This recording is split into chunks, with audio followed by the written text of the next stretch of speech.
14 থেকে 15 বছরের এক মেয়ে, সে আমার গলায় চাকু ঠেকিয়ে ধরে গালের মধ্যে ঠাস ঠাস করে কয়েকটা থাপ্পড় বসিয়ে দিল।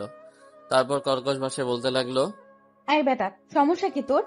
তুই এই গ্রাম দিয়ে এত জোরে গাড়ি চালালি কেন? মেয়েটার এমন দ্বারা আচরণে পুরো থতমত খেয়ে গেলাম।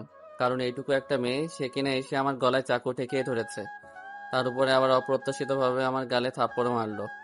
এই মেয়ে, তুমি আমায় চেনো? তোকে চেনার গুষ্টি মারি। তুই গাড়ি থেকে নাম, পরে তোর বাহাদুরি বের করছি। চুপচাপ গাড়ি থেকে নেমে রোডের মাঝ বরাবর দাঁড়ালাম। মেয়েটা এখনো আমার গলায় চাকু ঠেকিয়ে ধরে রেখেছে। সে মাঝ রাস্তায় আমার গাড়ি থামিয়ে গলায় চাকু ঠেকিয়ে ধরেছে।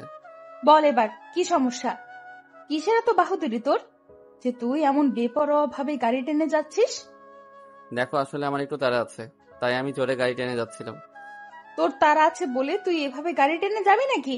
মানুষজনের প্রাণের কি কোনো দয়া মায়া নেই তোর মাঝে? হুট করে যদি তোর গাড়ির নিচে কেউ এসে পড়ে, তখন কি করবি? মেয়েটা কোনো কথা না বলে আবারও একটা থাপ্পড় মেরে দিল আকাশের গালের মধ্যে, যার ফলে আকাশ রাগে ফুলতে থাকে। এমএ, তুমি কিন্তু আমার সম্পর্কে এখনো ভালো করে জানো না, যে কে আমি বা কি আমার পরিচয়। আই বেটা, তোর পরিচয় তোর কাছেই রাখ। তোর পরিচয় জেনে আমার কোনো লাভ নেই। আর শোন, ভুলেও একদম আমাকে ভয় দেখাতে আসিস না। তুইও কিন্তু জানিস না যে আমি কে আর কি আমার পরিচয়। আমি হলাম এই গ্রামের সর্দার। আমি ছোট হতে পারি, কিন্তু এই গ্রামের কেউ আমার মুখের উপরে একটা কথাও বলে না। এমএ, থামো, না হয় কিন্তু লাশ বানিয়ে দিব সোজা। অনেকক্ষণ ধরে দেখছি তোমার বাহাদুরি, কিন্তু এখন আর না। আমি চুপ করে আছি বলে ভেবো না আমার কোনো ক্ষমতা নেই। আবার একটা থাপ্পড় বসিয়ে দিল মেয়েটা আকাশের গালে। পরে বলতে লাগলো, এই শোন, তোর এই পাওয়ার গুলো না অন্য কাউকে গিয়ে দেখা। আমার সামনে একদম বাহাদুরি করতে আসিস না। আর তুই ভুলে যাস না যে তোর গলায় এখনো আমি চাকু ঠেকিয়ে ধরে রেখেছি। সো গলা নামিয়ে কথা বল।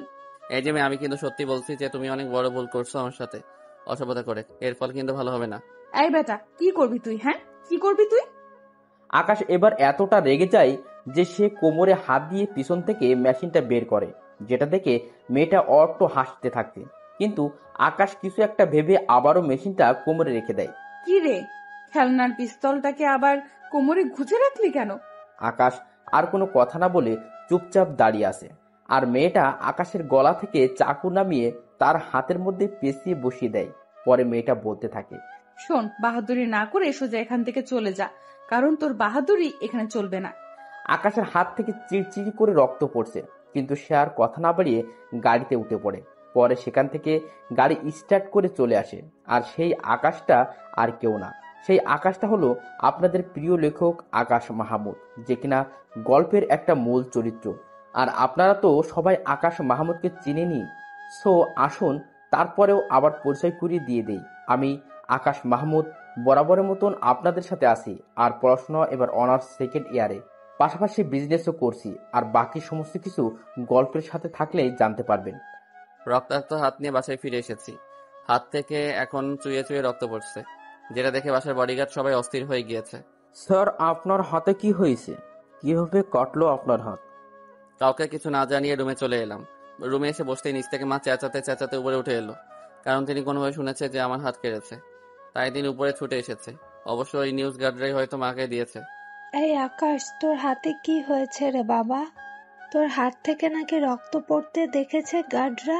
আরে মা, তেমন কিছু হয়নি, সামান্য একটু কেটে গেছে জাস্ট। মায়ের কাছ থেকে কথাটা চেপে গেলাম, কারণ মা আমার থেকেও আরো রাগী বেশি। একবার যদি জানতে পারে যে কোনো এক মেয়ে আমার হাতে চাকু দিয়ে অবস্থা করেছে, তাহলে তিনি সেই মেয়েকে পাতাল দেখে হলেও খুঁজে বের করে কানের পট্টি গরম করবে। তাই মাকে আর কিছু বললাম না এই বিষয়ে। কিছু হয়েছে কি হয়নি সেটা তো আমি দেখতেই পাচ্ছি। কি করে হয়েছে এমনটা আকাশ? মা আসলে গাড়ি চালাতে গিয়ে বেফাঁসভাবে অন্য গাড়ির সাথে ধাক্কা লেগেছে, যার ফলে গাড়ি জানালার কাছে সে হাতে বিঁধেছে। এই ছেলে, তুই কি কোনোদিনও শুধরাবি না? হ্যাঁ, আর যদি তোর কিছু হয়ে যেত তাহলে আমার কি হতো বলতো? কে সামলাতো আমায়? আরে মা, তুমি খামাখা টেনশন করছো। আমার সত্যি তেমন কিছু হয়নি, জাস্ট একটু কেটেছে। এই ছেলে চুপ একদম। একটু কেটেছে? হ্যাঁ, আমার কি চোখ নেই নাকি? হ্যাঁ, যে কতখানি কেটেছে তা আমি দেখতে পাই না? চুপ হয়ে গেলাম, কারণ মায়ের সাথে কখনোই পেরে উঠবো না আমি। মা তড়িঘড়ি করে ডক্টরকে ফোন দিয়ে বাসায় আসতে বলল। চুপচাপ রুমে বস, ডাক্তার বাসায় আসছে। আরে মা, তুমি এত হতাশ হচ্ছ কেন? আমার তেমন কিছু হয়নি, আমি ঠিক আছি। এই ছেলে একদম চুপ। তোরা কখনোই আমার ভেতরের ভয়টাকে উপলব্ধি করতে পারবি না। তোর বাবা মারা যাওয়ার পর তুই আর তোর বোনই আমার বেঁচে থাকার একমাত্র উৎস। আর সেখানে তোদের কিছু হলে আমি চুপচাপ বসে থাকি কি করে? মায়ের কথা শুনে একদম মুখে তালা লাগিয়ে দিলাম, কারণ মায়ের কষ্টটা কোথায় হচ্ছে তা আমি উপলব্ধি করতে পারছি। চুপচাপ বসে আছি, কিন্তু মা চুপচাপ নেই। তিনি আর চোখ দিয়ে টুপটুপ করে পানি পড়ছে, যেটা দেখে আমারও আর চুপ থাকা হলো না। অন্য হাত দিয়ে মাকে জড়িয়ে ধরে মায়ের কাঁধে মাথা রাখলাম, আর তিনি চোখে পানি নিয়ে আমার মাথায় হাত বোলাতে লাগলো। কিছুক্ষণ পর ডক্টর বাসায় আসলো। তিনি আমার হাত দেখে বলতে লাগলো। আরে, হাত তো অনেকখানি কেটেছে। ডক্টরের কথা শুনে মায়ের ছটফটানি ভাবটা আরো বেড়ে গেল। আমি সাথে সাথে ডক্টরের দিকে চোখ পাকিয়ে তাকালাম। তিনি আমার চাহনি দেখে কথার মোড় ঘুরিয়ে ফেললো। আরে, অতিরিক্ত কেটেছে ঠিকই, কিন্তু সেটা চামড়ার উপরে ক্ষতটা, ভিতরে বেশি একটা লাগেনি। সামান্য কিছু মেডিসিন খেলেই ঠিক হয়ে যাবে। ডক্টর আমার হাত ওয়াশ করে দিয়ে কিছু মেডিসিন লিখে দিল। হাতে 3 সেলাই পড়েছে। পরে তিনি আমি ওষুধগুলো কন্টিনিউ করতে বলে চলে গেল। এই আকাশ, তুই চুপচাপ রুমে বস। আমি গার্ডকে দিয়ে তোর জন্য মেডিসিনগুলো আনার ব্যবস্থা করছি, আর কিছু খাবার নিয়ে আসছি। আচ্ছা। মা আমায় রেখে দিয়েছে চলে গেল, আর আমি বসে বসে সেই মেয়েটার কথা ভাবছি, যে কিনা চাকু দিয়ে আমায় হাতে আঘাত করেছে। এইটুকু একটা মেয়ে, তার কিনা কত বড় সাহস যে সে কিনা আমায় চাকু দিয়ে ঘা মেরে দিল। সত্যি বুকের পাটা আছে বলতে হয় মেয়েটার, কিন্তু সত্যি বলতে আমি চাইলে তাকে মেরে মাটির সাথে মিশিয়ে দিতে পারতাম। অবশ্য সেটারও হয়তো প্রয়োজন পড়তো না, কারণ আমার পরিচয় দিলেই তাই মাথা থেকে ঘাম ঝরতে শুরু করতো। কিন্তু আমি তেমন কিছুই করিনি। আর তার কারণ হলো আমার অনেক জরুরি একটা কাজ ছিল অফিসে, তাই তাড়াহুড়োয় ছিলাম। আর তাছাড়া কেন জানি মেয়েটাকে কিছু করতে ইচ্ছে হয়নি আমার। আর সেই ইচ্ছেটা কেন হয়নি সেটাও আমার অজানা। তবে হ্যাঁ, মেয়েটাকে মারার জন্য যখন কোমর থেকে মেশিন বের করি, তখন মেয়েটার হরিণের মতন চোখগুলো দেখে কোনো একটা মোহে আটকে গিয়েছিলাম। হয়তো সেটাই আমার ইচ্ছে না হওয়ার কারণ। এসব নিয়ে বসে বসে ভাবছিলাম, তখনই আমার ছোট বোন দিয়া স্কুল ব্যাগ নিয়ে দৌড়ে আমার রুমে আসে। আই ভাইয়া, তোর নাকি হাতে কি হয়েছে? আরে না, তেমন কিছু না, সামান্য একটু লেগেছে খালি। কিন্তু তুই এই অসময় বাড়িতে কেন? তোর না ক্লাস চলছে এখন? ভাই, আমি খবর পেয়ে ক্লাস থেকে চলে এসেছি। আরে পাগলি, তার কি প্রয়োজন ছিল? ক্লাস শেষ করে আসলেও তো আমি দেখতে পেতিস। আমি কি কোথাও পালিয়ে যাচ্ছি নাকি? আরে রাগ তোর মরার ক্লাস। আমার ভাই হাতে চোট পেয়েছে, আর আমি ক্লাসে বসে বসে মুড়ি খাবো? হ্যাঁ, দিয়ার কথা শুনে খুশিতে ভিতরটা নাড়া দিয়ে উঠলো, কারণ আমার বোনটা আমায় অনেক বেশি ভালোবাসে। আমার কিছু হলে সে কখনো সহ্য করতে পারে না। সে যেখানে থাকুক না কেন, আমার বিষয়ে কিছু শুনলেই সে আমার কাছে ছুটে আসবে। ভাইয়া এখন কেমন লাগছে তোর? এই তো ভালো রে। তুই এত বড় হয়ে গেছিস, তাও তুই এখনো নিজেকে সামলাতে পারিস না? তোকে নিয়ে আর পারা যায় না। আরে পাক না বলি, থাক হয়েছে, আর শাসন করতে হবে না আমাকে। আমি ঠিক আছি। বল, তোর কি অবস্থা? কেমন যাচ্ছে পড়ালেখা তোর? ভাইয়া, পড়ালেখা তো ভালোই চলছে, তোর বোর্ড পরীক্ষার প্রিপারেশন কেমন? আলহামদুলিল্লাহ। মন দিয়ে লেখাপড়া কর। 2 ভাই বোন মিলে কথা বলছিলাম, তখনই মা খাবার নিয়ে আসলো। এর মাঝে গার্ডও ওষুধ নিয়ে এসে গিয়েছে। মা দিয়াকে দেখে বলতে লাগলো। বাহ, ভাইয়ের লাডলি বোন চলে এসেছে। মা, সে তো আসবই। আচ্ছা যা, এসেই যখন পড়েছিস তাহলে গিয়ে ফ্রেশ হয়ে কিছু খেয়ে নে। না, আমি এখন কিছু খাবো না। তুমি ভাইয়াকে খাইয়ে দাও, আমি ভাইয়ার পাশে বসছি। আচ্ছা ঠিক আছে। মা আমাকে খাইয়ে দিচ্ছে, আমি চুপচাপ বসে বসে মায়ের হাতে খাইয়ে দেওয়া খাবারগুলো গেলছি। মা আমায় খাওয়ানো শেষ করে চলে গেল। মা যাওয়ার পর দিয়া আরো কিছু সময় আমার কাছে এসে বসেছিল। পরে সেও নিজের রুমে চলে যায়। দেখতে দেখতে রাত হয়ে এসেছে। মা রাতের খাবারটাও এসে খাইয়ে দিয়ে গেছে, কারণ আমার ডান হাতেই সেই মেয়ে চাকু দিয়ে ঘা মেরেছে। খেয়ে দিয়ে বিছানায় গা এলিয়ে দিলাম। তখনই সেই মেয়ের কথা শুনে মনে পড়লো। বেশি সেই মেয়ের কথা ভাবছি। ইস, কি মারাত্মক চাহনি ছিল সেই মেয়েটার কথা ভাবতে কেমন যেন একটা অনুভূতি হচ্ছে ভিতরে। না, মেয়েটার সাথে একদিন একটু দেখা করা দরকার। এইভাবে আরো 2 দিন কেটে গেল।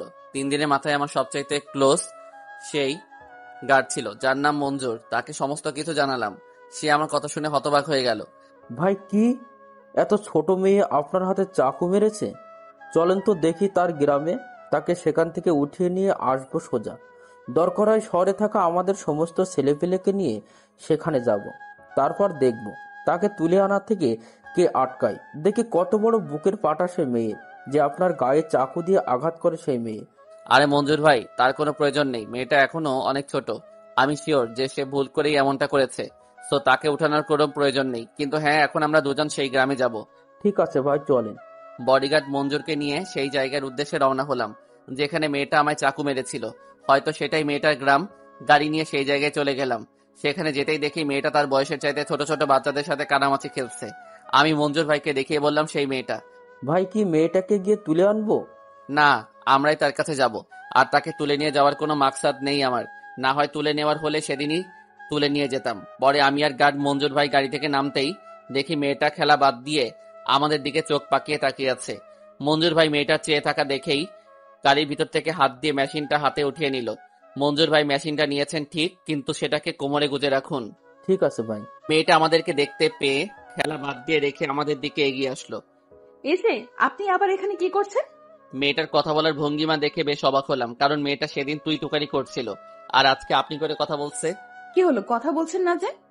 আসলে এমনিতেই তোমাদের গ্রামটা দেখতে এসেছিলাম। ও আচ্ছা, আসুন তাহলে আপনি আমার সাথে। আর আপনার চেলাকে বলুন গাড়িতে বসতে। তাকে আমি আমার সাথে নিয়ে যেতে পারবো না। মঞ্জু ভাই মেয়েটার কথা শুনে বিশাল ক্ষেপে গেল, কিন্তু আমি সাথে সাথেই মঞ্জুর ভাইয়ের হাত চেপে ধরলাম।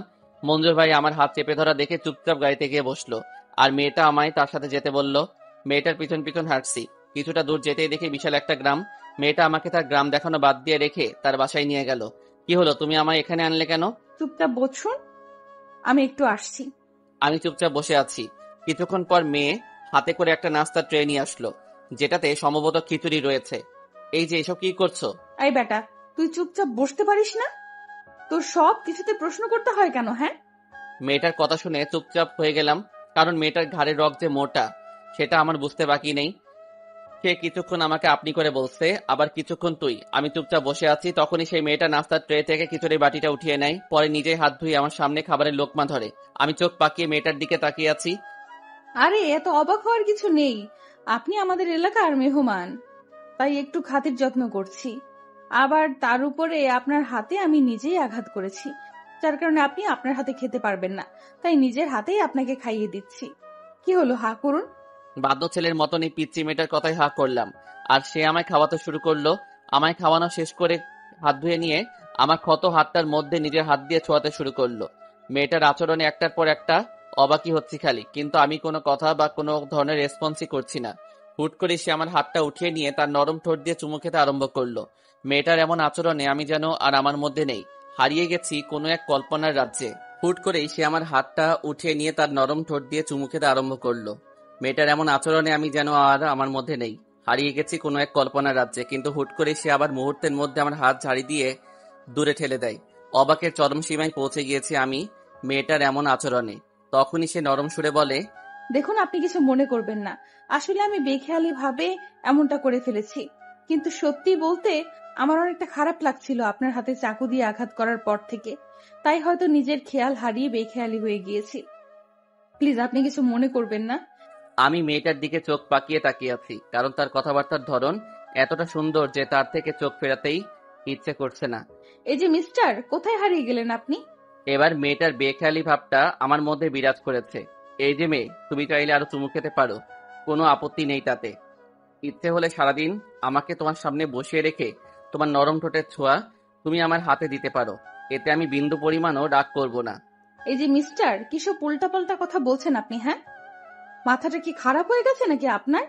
আর আমি আপনার হাতে সারাদিন চুমু খাবো মানে কি? মেয়েটার রাগান্বিত কণ্ঠ শুনে বেখেয়ালি ভাবটা মুহূর্তের মাঝেই উল্টো রাস্তা ধরে পালিয়েছে আমার। না মানে আসলে রাখুন আপনার আসলে টাসলে, আপনার কোনো কথা শোনার ইচ্ছা আমার নেই। তো আপনি এখান থেকে এখন চলে যান। আরে তুমি এত রাগ করছো কেন? দেখো, আসলে আমি কথাটা ইচ্ছে করে বলিনি। আমি রাগ করেছি কারণ আপনি রাগ করার মতোই কথা বলেছেন, আর আমার রাগটা একদম সস্তা, যখন তখন চলে আসে। তাই এলাকার মানুষ সবাই অনেক সাবধানে কথাবার্তা বলে আমার সাথে, আর সেই সবার মাঝে আমার বাবাও রয়েছে। যদিও আমি কখনো আমার বাবার সাথে রাগারাগি করি না, কিন্তু তারপরেও তিনি আমার সাথে হুশ করে কথাবার্তা বলেন। আসলে সরি আমি। সরির কোনো প্রয়োজন নেই, প্লিজ আপনি দয়া করে এই গ্রাম থেকে চলে যান, আর কখনো এই গ্রামে আসবেন না আপনি। আরে মেয়ে, তুমি এতটা রেগে যাচ্ছ কেন? প্লিজ শান্ত হও। দেখুন, এবার কিন্তু সত্যি আমার রাগ উঠে যাচ্ছে। আমি আপনাকে বলেছি এখান থেকে চলে যেতে, আপনি যদি এখন আমার কথা না শোনেন তাহলে কিন্তু অনেক ভয়ঙ্কর কিছু ঘটবে। আচ্ছা ঠিক আছে, আমি চলে যাচ্ছি। চলে যান। মেয়েটার বাসা থেকে উঠে বেরিয়ে এলাম। মেয়েটা আমার পিছনে পিছনে তার বাড়ির দরজা পর্যন্ত এসেছে, আর আমি মঞ্জুর ভাইয়ের কাছে যাওয়ার জন্য রওনা হয়েছি। কিন্তু হুট করে মনে পড়লো যে মেয়েটার নামটাই জানা হলো না। আবার পিছনে ফিরে মেয়েটাকে ডাক দিলাম, এই যে। আবার কি হয়েছে, হ্যাঁ? একটা প্রশ্ন ছিল, এত কিছু হলো কিন্তু তোমার নামটাই তো জানা হলো না। তোমার নামটা একটু বলবে প্লিজ? আমার নাম ইদনি। কিসে পড়ো তুমি? আকাশের পাল্টা আরেকটা প্রশ্ন শুনে ইদনি চরম রেগে যায়, যার ফলে সে কোমরে গুজে রাখা চাকুটা বের করে আকাশকে দেখিয়ে বলে, এই বেটা, তুই আমাকে একটা প্রশ্ন করবি বলে পাল্টা দ্বিতীয় প্রশ্ন কেন করছিস? যা ভাগ এখান থেকে। আরে বলো না প্লিজ। ওই বেটা, তুই কি এখান থেকে যাবি নাকি এসে চাকু দিয়ে তোর ভাড়াল নামাবো? আরে চলেই তো যাব, থাকতে তো আর আসিনি এখানে। তুমি আমার দ্বিতীয় প্রশ্নের উত্তরটা দেওয়া মাত্রই আমি চলে যাব। আমি অষ্টম শ্রেণীর পরীক্ষা দিয়ে নবম শ্রেণীতে ভর্তি হয়েছিলাম, কিন্তু কিছু কারণে গত বছর লেখাপড়া ছেড়ে দিয়েছি। যা, এবার তোর দ্বিতীয় প্রশ্নের উত্তরও দিয়েছি, সো এলাকা ছাড় তুই আমার। আমি আর কোনো প্রশ্ন না করে সেখান থেকে চলে আসলাম। যদিও মনের ভিতরে আরো অনেক কয়টা প্রশ্ন ছিল, কিন্তু মেয়েটার রাগান্বিত চেহারা দেখে প্রশ্নগুলো নিজের ভিতরেই রেখে দিয়েছি। হাঁটতে হাঁটতে গ্রাম ছেড়ে প্রায় মঞ্জুর ভাইয়ের কাছেই চলে এসেছি। তখনই একটা মুরব্বি টাইপস লোক পিছন থেকে আমাকে ডাক দেয়। সাহেব, একটু দাঁড়ান, কথা আছে আপনার সাথে। লোকটার ডাক শুনে দাঁড়িয়ে গেলাম, আর লোকটা আমার দিকে এগিয়ে আসলো। জি বলুন। সাহেব, কিছু মনে না করলে একটা কথা বলতাম। জি বলুন। সাহেব, আপনি সেই মেয়েটার সাথে গ্রামে ঢুকেছেন, তার নাম হলো ইদনি, আর আমি হলাম তার বাবা। ও আচ্ছা। সাহেব, মেয়েরা কিন্তু আমার অনেক লক্ষ্মী, কিন্তু আবার একটু বদমেজাজিও। তার রাগের জন্য তাকে গ্রামের সবাই ভয় পায়। এমনকি তার এই রাগের জন্য গত বছর স্কুল থেকেও তাকে আমার বের করে আনতে হয়েছে। কিন্তু বিশ্বাস করুন সাহেব, তার রাগের চাইতে বেশি উদার মন। গ্রামের কোনো মানুষের সমস্যা হলে সে সবার প্রথম গিয়ে তার পাশে দাঁড়ায়। এমনকি আমার পকেট থেকে পর্যন্ত টাকা নিয়ে গিয়ে গ্রামের মানুষের সাহায্য করে। কিন্তু কথা হলো, আপনি ইদনির বায়োগ্রাফি আমায় কেন শোনাচ্ছেন? সাহেব, আপনার এই কথার উত্তরে আবারও আপনার থেকে অনুমতি নিতে হবে যে আপনি আমার এই কথায় ও কিছু মনে করবেন না। বলুন, কিছু মনে করব না আমি। সাহেব, আমার বয়সটা না এমনি এমনি হয়নি। মানুষের চোখ দেখে বা অনেক কিছু বলে দিতে পারি আমি। মানে কি? সাহেব, মানেটা না হয় নাই বা বললাম। লোকটার কথা শুনে চরম অস্বস্তি লাগছে। আচ্ছা আমি চললাম, আমার একটু কাজ আছে। তাছাড়া গার্ড আমার জন্য গাড়ি নিয়ে বহু সময় যাবত অপেক্ষা করছে। ঠিক আছে সাহেব, ভালো থাকবেন। লোকটার সাথে কথা শেষ করে গ্রাম ছেড়ে মেইন রোডে গাড়ির কাছে চলে এসেছি। তারপর মঞ্জুর ভাইকে সাথে নিয়ে সোজা বাসায় এসে পড়লাম। বাসায় এসে নিজের রুমে শুয়ে শুয়ে রেস্ট করছি। বাসার মধ্যে সারাটা দিন কাটিয়ে দিলাম।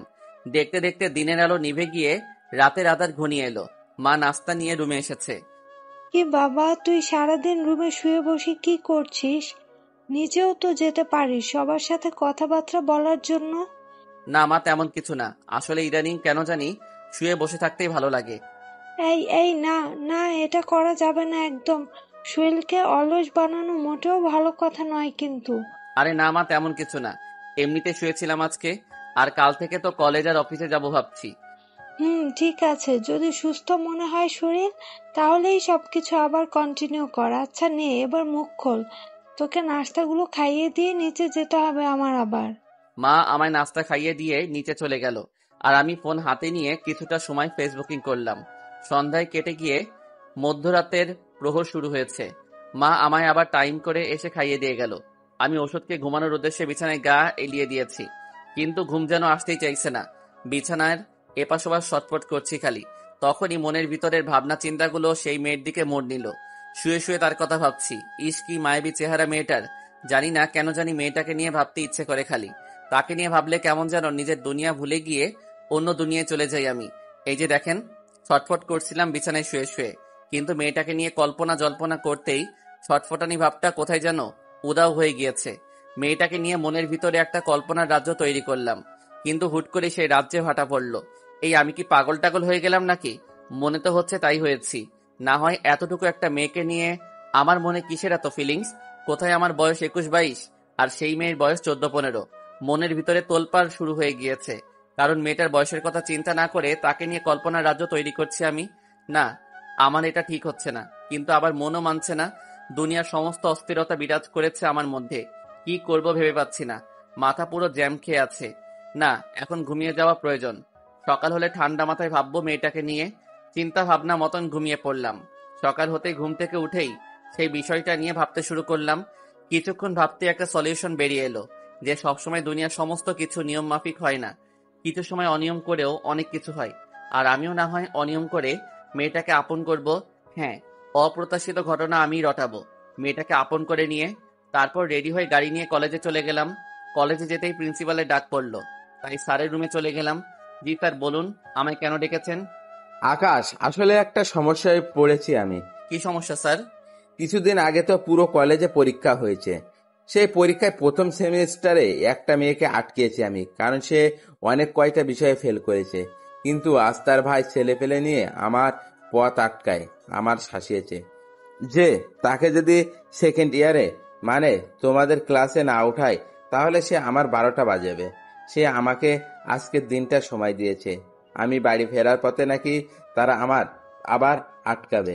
এখন কি করব বলো তো? আমি তো নিয়মের বাইরে গিয়ে কিছু করতে পারবো না। স্যার দেখুন, নিয়মের বাইরেও কিন্তু অনেক কিছু হয়, কিন্তু আপনার বিষয়টা যেহেতু বাধ্যতামূলক তাহলে তো আপনাকে আপনার কাজই করতে হবে। কিন্তু তারা তো আমার আজকের দিনটা সময় দিয়েছে। আমি যদি তাদের কথা না শুনি তাহলে তারা আমার ক্ষতি করে দিবে। প্লিজ আকাশ, তুমি আমাকে এই বিষয়ে কোনো একটা সাহায্য করো। ঠিক আছে স্যার, কলেজ শেষে আজ আমি আপনার সাথে যাব। আচ্ছা ঠিক আছে। তারপর আমি ক্লাসে চলে আসলাম। সব কয়টা ক্লাস শেষ করে প্রিন্সিপালের সাথে তিনার গাড়িতে করে তিনার বাসার উদ্দেশ্যে রওনা হলাম। তখনই দেখি বাজারের মোড়ের মধ্যে অনেক কয়টা ছেলে পেলে লাঠি সোটা নিয়ে দাঁড়িয়ে আছে। আকাশ দেখো, ওই যে ছেলেগুলো। স্যার আপনি আমার সাথে আসেন। স্যারকে নিয়ে গাড়ি থেকে নামতে ছেলেপেলেগুলো আমাদের দিকে এগিয়ে আসলো। তখনই তাদের থেকে একজন ছেলে বলে উঠল, স্যার, আমার বোনকে সেকেন্ডে উঠিয়েছেন তো? ভাই দেখেন, ফেল করলে উপরে ওঠানোর কোনো নিয়ম নেই। আর তাছাড়া আপনার বোন অনেক কম বিষয়ে ফেল করেছে, তো স্যার আপনার বোনকে উঠাতে পারবে না। ওই বেটা প্রিন্সিপাল উঠাবে তো? তোর বাপও উঠাবে। তুই কে রে? তুই আমাদের মাঝে ক্ষমাখা এসে বাম হাত কেন দিচ্ছিস?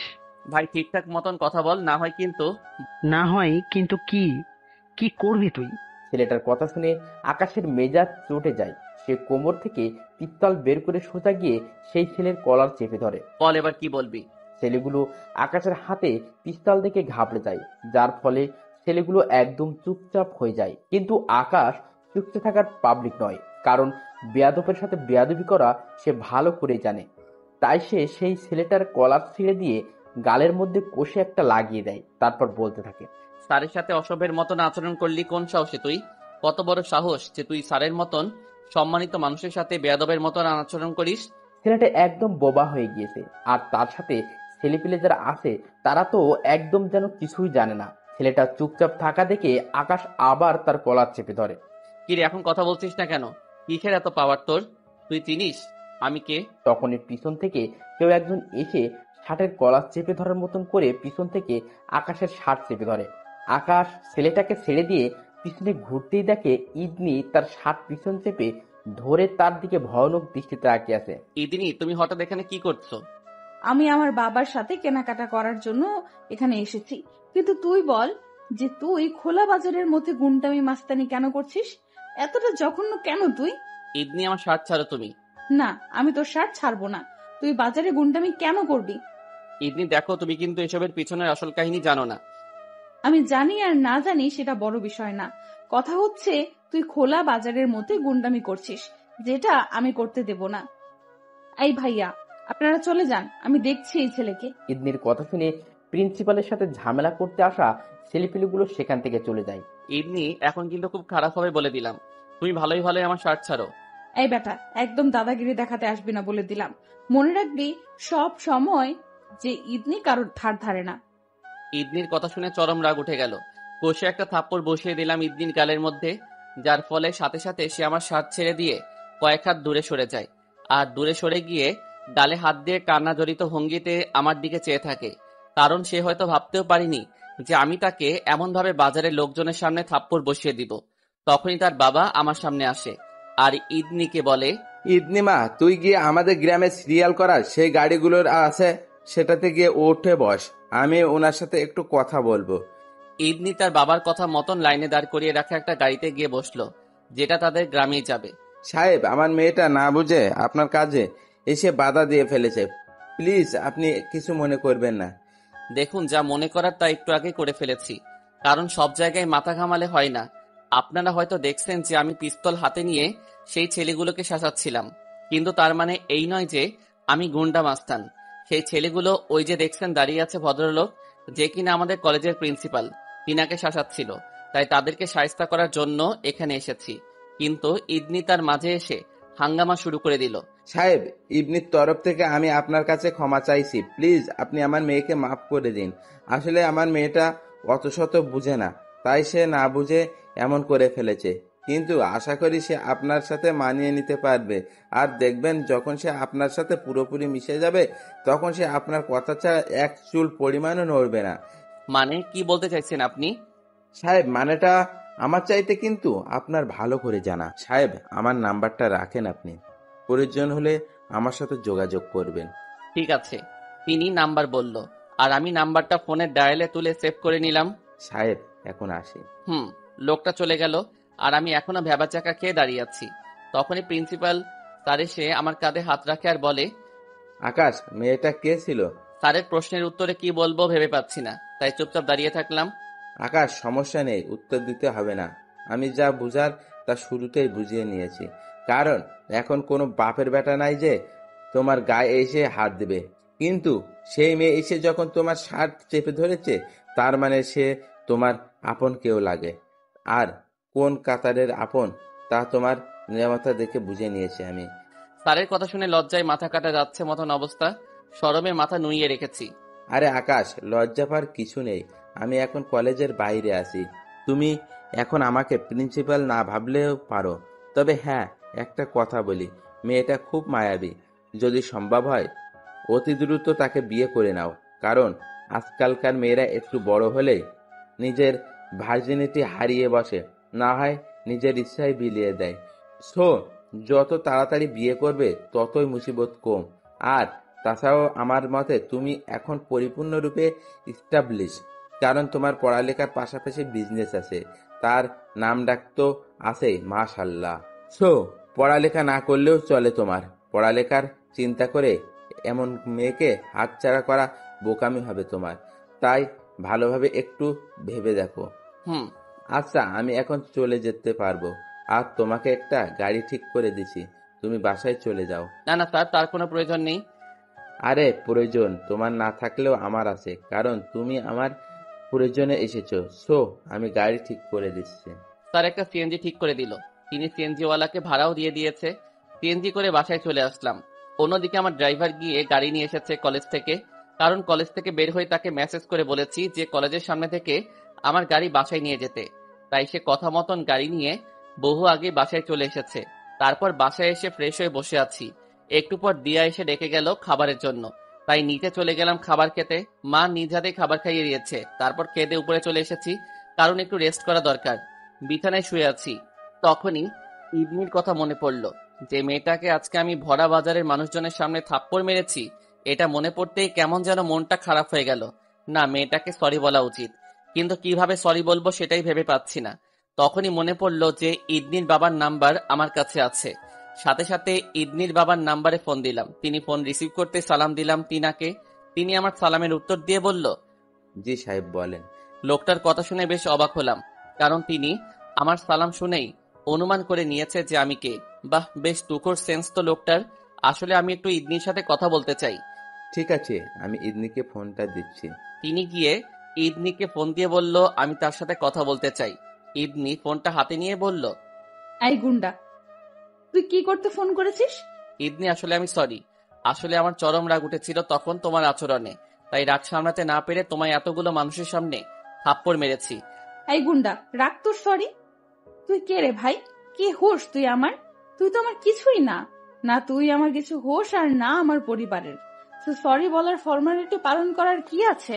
আসলে ইদনি, আমার অনেক খারাপ লাগছে তোমাকে থাপ্পড় মেরে। আরে ভাই, তোর খারাপ লাগা তোর কাছে রেখে দে, কারণ ফর্মালিটি এই কোনো কাজ নেই এখানে। কারণ তোর সাথে আমার কাকতালীয় ভাবে 2-3 বার দেখা হয়েছে, কিন্তু তার মানে এই না যে আবারও দেখা হবে। সো সরি বলার ফর্মালিটি পালন করতে হবে না। আর ইদনি, তুমি আমার উপরে রেগে গিয়ে হয়তো এত সব কথা বলছো। সত্যি আমি সরি। আরে ভাই, আমি কোনো রেগে নাই তোর উপরে। রেগে তো ছিলি তুই, কারণ আমি তোকে চাকু দিয়ে আঘাত করেছি, তাই তুই আমার উপরে প্রতিশোধ নিয়েছিস। সো যাই করেছিস ভালোই করেছিস। আর কখনো তো আমাদের দেখা হচ্ছে না, তাই সরিটা তোর কাছে রেখে দে। আর আমিও আজকের বিষয়টা ভুলে যাব। এখন রাখলাম ফোন। ইদনি আমার মুখের উপরে ফোনটা রেখে দিল। ইদনির কথাবার্তা আর এমন আচরণে আমার মনটা আরো বিশাল খারাপ হয়ে গেল। কি করব কিছুই যেন মাথায় কাজ করছে না। তৎক্ষণাৎ একটা বড় ধরনের সিদ্ধান্ত নিয়ে নিলাম যে ইদনিকে আমি বিয়ে করে নিব। আর সেই বিষয়ে আজকে আম্মুর সাথে কথা বলবো। সোজা নিতে চলে গেলাম আম্মুর রুমে। কিরে, হঠাৎ তুই আমার রুমে? কিছু কি বলবি? হুম। বল, কি হয়েছে?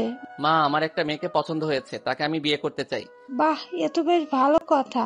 কিন্তু সমস্যা হলো মেয়েটা আমার চাইতে কিছুটা ছোট, আর সে গ্রামের মেয়ে। আরে, তা নিয়ে আমার কোনো আপত্তি নাই, কিন্তু কথা হলো সে মেয়েটা তোর সাথে ভালোভাবে সংসার করতে পারবে কিনা সেটাই ভাবার বিষয়। মা, আশা করি সে পারবে। তাহলে তো ভালোই। আচ্ছা, তাহলে মেয়ের ঠিকানা দে, আমি গিয়ে মেয়ের পরিবারের সাথে কথা বলবো। মা, মেয়ের বাবার নাম্বার আমার কাছে আছে, তুমি তার সাথে কথা বলো। আর তার পরিবার বলতে তার মা নেই, তো তার বাবাকে আসতে বললে তিনি এখানে চলে আসবে। তোমার কষ্ট করে সেখানে যাওয়ার দরকার নেই, কারণ তুমি সেখানে গেলে মেয়েটা রাজি নাও হতে পারে। আকাশের মা আকাশের শেষ কথাটা শুনে কিছুটা অবাক দৃষ্টিতেই আকাশের দিকে তাকায়। কিছুক্ষণ পর স্বাভাবিক হয়ে তিনি নিজেই বলে, আচ্ছা ঠিক আছে, তার বাবার নাম্বার দে। ইদনির বাবার নাম্বার মাকে দিয়ে নিজের রুমে চলে আসলাম। রুমে আসতেই দেখি বালিশের পাশে থাকা ফোনটা বাজছে। ফোনটা রিসিভ করতে অপর পাশ থেকে ফরিদ হাঁপাতে হাঁপাতে বলছে, ফরিদ আকাশের টিমের এই ছেলে। ভাই, শহরে অনেক ভয়ানক একটা গ্যাং এর উৎপত্তি হয়েছে, আর তারা ধরে ধরে আমাদের ছেলেপিলেকে মেরে ফেলছে। প্লিজ আপনি কিছু একটা করুন। কি কি বলিস তুই এসব? হ্যাঁ ভাই, তারা আজকে আমাদের 3টা ছেলেকে মেরে ফেলেছে। তুই তাদের কাউকে চিনিস বা দেখেছিস? না ভাই, তাদের বিষয়ে তেমন কিছু জানি না, তবে এটুকু শুনতে পেরেছি যে তাদের লিডার একটা মেয়ে, আর সেই মেয়ে মানুষকে আস্ত খেয়ে ফেলতে পারে। এক প্রকারের নরপিশাচ বলতে পারেন। কামড়েই নাকি মানুষকে মেরে ফেলে। শুধু সে একা নয়, তাদের টিমের অনেকেই এই নাকি কামড়ে মানুষ মেরে ফেলার ক্ষমতা আছে। আমাদের 3টা ছেলেকেও তারা কামড়ে মেরেছে।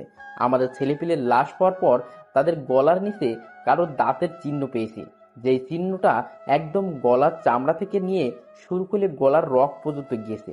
যেসব দেখে স্পষ্ট বোঝা যাচ্ছে যে কেউ তাদের গলায় ধারালো হাত দিয়ে কামড়েছে। ঠিক আছে, আমি দেখছি, তোরা একটু সাবধানে থাক। তারপর ফোন রেখে দিলাম বিছানার পাশে। মাথা খারাপ হয়ে গিয়েছে পুরো এই খবর শোনার পর। তখনই ফোনটা আবার বেজে ওঠে। বালিশের পাশ থেকে ফোনটা আবার হাতে উঠাতেই দেখি ইদনির বাবার নাম্বার থেকে ফোন এসেছে। আমি তাড়াতাড়ি কিছু না ভেবেই ফোনটা রিসিভ করলাম। তখনই অপর পাশ থেকে ইদনি বলে ওঠে। সরি। চমকে গেলাম ইদনির এমন অদ্ভুত আচরণে। ইদনি হঠাৎ সরি বলছো, কাহিনীটা কি? আসলে বাবা আমায় সবকিছু বলেছে বাসায় আসার পর, যে আপনি সেখানে গুন্ডামি করছিলেন না, বরং যারা গুন্ডামি করছিল আপনি তাদের শায়েস্তা করছিলেন। হুম। আমি দুঃখিত, প্লিজ কিছু মনে করবেন না। না, আমি কিছু মনে করিনি। Thank you. আচ্ছা, আপনার হাতের কি অবস্থা এখন? ভালো হয়েছে কি হাত? হুম, ভালো হয়েছে। আচ্ছা তাহলে এবার রাখি, ভালো থাকবেন। হুম, তুমিও। তারপর ইদনি ফোন কেটে দিল। বেশ খুশি লাগছে ইদনির এমন আচরণে। ভিতরে কেমন যেন অনুভূতি হচ্ছে ইদনিকে নিয়ে। এসব নিয়ে ভাবতে ভাবতে ঘুমিয়ে গেলাম। বিকেল বেলায় মা এসে ডাকতে শুরু করলো। এই আকাশ, উঠ। ঘুম ঘুম চোখে মাকে জিজ্ঞেস করলাম, কি হয়েছে মা? আরে উঠে বস আগে, পরে তোকে বলছি। চোখ কসলাতে কসলাতে শোয়া থেকে উঠে বসলাম। হুম, বলো। আমি মেয়ের বাবার সাথে কথা বলেছি, তিনি রাজি তোর সাথে তিনার মেয়ের বিয়ে দিতে, কিন্তু তিনি বলেছেন আগামীকাল একবার গিয়ে তার সাথে এবং তার মেয়ের সাথে কথা বলতে। ঠিক আছে মা, আমি যাব। দেখতে দেখতে দিনটা কেটে গেল। পরের দিন সকালে কলেজে না গিয়ে ইদনির গ্রামে যাওয়ার জন্য রওনা হলাম। গার্ডকে সাথে নিয়ে ইদনির গ্রামে এসেছি। ইদনির বাসায় যাওয়ার মাঝপথে তার বাবার সাথে দেখা হলো। সাহেব, আপনি এসেছেন? হুম। সাহেব, আপনাকে কিছু বলার আছে। জি বলুন। সাহেব, ইদনিকে বিয়ের ব্যাপারে এখনো তেমন কিছুই বলিনি। সে শুধু জানে তাকে আজকে কেউ দেখতে আসবে। সো আপনি গিয়ে তার সাথে কথা বলুন। অবশ্যই আশা করি সে রাজি হবে না, কিন্তু আমি বললে আবার আমার কথাও সে ফেলতে পারবে না, কারণ সে আমার অনেক বেশি ভালোবাসে। তার যত কষ্ট হোক না কেন সে তা মুখ বুজে সহ্য করে আমার কথা মেনে নেবে। ঠিক আছে, আমি গিয়ে তার সাথে কথা বলছি। ইদনির বাসায় চলে গেলাম ইদনির সাথে কথা বলার জন্য। সে আমাকে তার বাসায় দেখে অবাক দৃষ্টিতে বলতে লাগলো, এই আপনি এখানে কি করছেন? তোমার সাথে কথা বলতে এসেছি। মানে কি? আগে আমায় বসতে দাও। ভেতরে আসুন। ইদনির বাসার ভিতরে গিয়ে বসলাম। এবার বলুন। কথা ঘুরিয়ে পেঁচিয়ে না বলে সোজা বলে দিলাম, ইদনি, আমি তোমায় বিয়ে করতে চাই। ইদানিং আকাশের কথা শুনে চরম রেগে যায়। সে কোমর থেকে সেই চাকুটা বের করে বসা থেকে উঠে দাঁড়ায়। পরে আকাশের দিকে চাকু নিশানা করে বলে, আগেরবার তো হাত কেটেছি, এবার তোর গলা নামিয়ে দিব একদম। ঈদ যা করার করো, আমি তোমায় বিয়ে করব এটাই খালি জানি আমি। দেখ, আমার কিন্তু অতিরিক্ত রাগ হচ্ছে। তুই কিন্তু অনেক বেড়েছিস। তোর দশা খারাপ করে ছেড়ে দেবো কিন্তু, বলে দিলাম। ঈদনি বললাম তো যে তোমার যা করার করো, কিন্তু আমি তোমায় বিয়ে করে নিজের বউ বানাবো। এই হারামি, আর একবার এই বিয়ের নাম মুখে আনবি না। তোর মতন গুন্ডাকে বিয়ে করার কোনো ইচ্ছে নেই আমার। আর তাছাড়া বাবা আমাকে এখন বিয়ে দিবে না। ঈদনি তোমার বাবার সাথে কথা বললেই এখানে এসেছি। আকাশের মুখে তার বাবার কথা শুনে ইদনির গলার স্বর ছোট হয়ে যায়। বাবা বলেছে মানে? বুঝলাম না। তোমার বাবা তোমার আর আমার বিয়েতে রাজি। টিনার সাথে কথা বলেই তোমার কাছে এসেছি আমি। ইদনি চুপচাপ হয়ে যায় আকাশের কথা শুনে, কিন্তু কিছুক্ষণ পর সে নীরবতা ভেঙে নিজেই আকাশকে বলে, দেখ, আমার বাবা যদি তোর সাথে বিয়ে দেওয়ার সম্মতি দিয়ে থাকে তাহলে আমি চুপচাপ বিয়ে করে নেব। কিন্তু হ্যাঁ, তোর সাথে এই জন্মে কোনোদিনও সংসার করব না আমি, কারণ তুই হলি অনেক বড় গুন্ডা। আর তাছাড়া বয়সে তো আমার চাইতেও অনেক সিনিয়র। তোর সংসার করার স্বপ্ন তোর ভুলে যেতে হবে। আর তাছাড়া আমি নিজেই তোর সাথে কোনোদিন সংসার করব না। হ্যাঁ, বিয়ে করলে অবশ্য তোর বাড়িতেই থাকতে হবে আমার, কিন্তু তুই কোনোদিন আমার মন আর শরীর পাবি না। তোর মতন তুই থাকবি আর আমি আমার মতন পড়ে থাকবো। আর যদি কখনো তুই আমার সাথে জোর করে কিছু করার চেষ্টা করিস তাহলে সেদিন হয় তোকে মেরে ফেলবো, না হয় নিজে মরে যাব। মোট কথা, তোকে আমি এই জীবনে কোনোদিনও মেনে নিব না, কারণ তোর জন্য আমার মনে কোনো জায়গা নেই, আছে শুধু ঘৃণা। কিন্তু সেটা প্রকাশ করার ভাষা পাচ্ছি না বাবার সম্মতি দেখে। আর হ্যাঁ, আরেকটা কথা, তুই আমাকে বিয়ে করাটা তোর জন্য অনেক বড় কাল হয়ে দাঁড়াবে, এটাই খালি মাথায় ঢুকিয়ে রাখিস।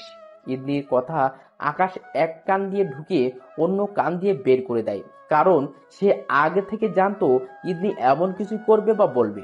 অবশ্য তার ধারণা এর চাইতেও আরো নেগেটিভ ছিল ইদনিকে নিয়ে, যে ইদনি তাকে হয়তো আবারও চাকু দিয়ে আঘাত করবে, কিন্তু না, সে সেটা করেনি। যাক বাবা, বাঁচলাম মেয়েটার হাত থেকে। ঈদনি তুমি টেনশন করিও না, আমি তোমাকে আমার ভালোবাসা দিয়ে ঠিক পাল্টে দিব। আকাশ কথাগুলো মনে মনে বলে, তখনই ইদনি তাকে আবার বলে, শোন, তুই হয়তো এখন মনে মনে ভাবছিস যে বিয়ের পর আমাকে তোর মায়ায় আটকে পরিবর্তন করবি। তাহলে সেটা কিন্তু তোর ভুল ধারণা হবে, কারণ এই ইদনি কখনো পাল্টাবার মানুষ না। সে যেটা একবার মুখ দিয়ে বলে সেটা সে করেই ছাড়ে। আর তোর ক্ষেত্রে তো আরো ভয়ঙ্কর হয়ে যাব আমি, কারণ তুই আমাকে চ্যালেঞ্জ ছুড়ে মেরেছিস। আমার অনিচ্ছা সত্ত্বেও তুই আমার বাবাকে পটিয়ে আমায় বিয়ে করেছিস। তোর জন্য সত্যি অনেক ভয়ঙ্কর কিছু অপেক্ষা করছে। ঈদনির কথা শুনে তাজ্জব হয়ে গেলাম, কারণ সে আমার মনের কথাটা জেনে গেছে। না, এখন এখান থেকে যাওয়া উচিত। তাই বসা থেকে উঠে দাঁড়ালাম। ঈদনি, বিয়ের জন্য তৈরি হও তুমি, আর আমার যা হওয়ার হবে, তা নিয়ে কোনো মাথা ব্যথা নেই আমার। ইদনি আকাশের শেষ কথাটা শুনে আরো রেগে যায়। সে অগ্নির দৃষ্টি আকাশের দিকে তাকিয়ে থাকে। ঈদনি, আমি চললাম এখন। যা দূর হ আমার চোখের সামনে থেকে, না হয় বিয়ের আগেই তোর মরণ হবে আমার সাথে। আকাশ ইদনির বাসা থেকে বেরিয়েছে, সোজা হাঁটা ধরে। মাঝপথের সেই জায়গাটাতেই আকাশের সাথে আবার ইদনির বাবার দেখা হয়। আমার কথা শুনে তার ভিতরে আমার রক্ত খাওয়ার পিপাসা জেগেছিল, কিন্তু আপনার কথা শুনে সে চুপ হয়ে যায়। কিন্তু তারপরে অনেক কিছু বলেছে আমাকে, তবে সেসব আপনাকে না বলাই ভালো। আপনি খালি বিয়ের ব্যবস্থা করুন, যত জলদি তাকে বিয়ে করব ততই ভালো আমার জন্য। ঠিক আছে, আমি আপনার মায়ের সাথে কথা বলে আসবো, শুক্রবার বিয়ের ডেট ফাইনাল করব। ঠিক আছে। ঈদদিন বাবার সাথে কথা শেষ করে চলে আসলাম। গাড়িতে বডিগার্ড অপেক্ষা করছে বসে বসে। তার সাথে আবারও বাসায় চলে আসলাম। বাসায় এসে মাকে জানালাম মেয়ের বাবার সাথে আর মেয়ের সাথে কথা হয়েছে আমার, কিন্তু কি কথা হয়েছে সেটা বলিনি। আর কারণ ঈদনির সম্পর্কে মাকে বললে তিনি এই জন্মে আর ঈদনির সাথে বিয়ে দিবে না আমার। ঈদনির আচরণ সম্পর্কে লুকিয়ে রেখে তার কিছুটা প্রশংসা করলাম। মা তো বেশ খুশি। তারপর নিজের রুমে চলে আসলাম। সময়ের মতন কাটছে। রাতের বেলায় ফরিদ আবারও ফোন দিল। ভাই, কোনো খবর পেয়েছেন কি সেই গ্যাংস্টারের সম্পর্কে? না, আমি এখনো এসবে মাথা ঘামাইনি, আর আগামী এক সপ্তাহ ঘামাবো না। তোরা সাবধানতার সাথে থাক, এক সপ্তাহ পর আমি এসবে মাথা ঘামাবো। ঠিক আছে ভাই। তারপর ফোন রেখে দিলাম। আর এক সপ্তাহ মাথা না ঘামানোর কারণ তো সকলেই জানেন, যে আমি ঈদনিকে বিয়ে করতে চলেছি। তাই সেই মোতাবেক নিজেকে শান্তশিষ্টভাবে গুছিয়ে রাখলাম। সময় তার আপন মনে চলছে।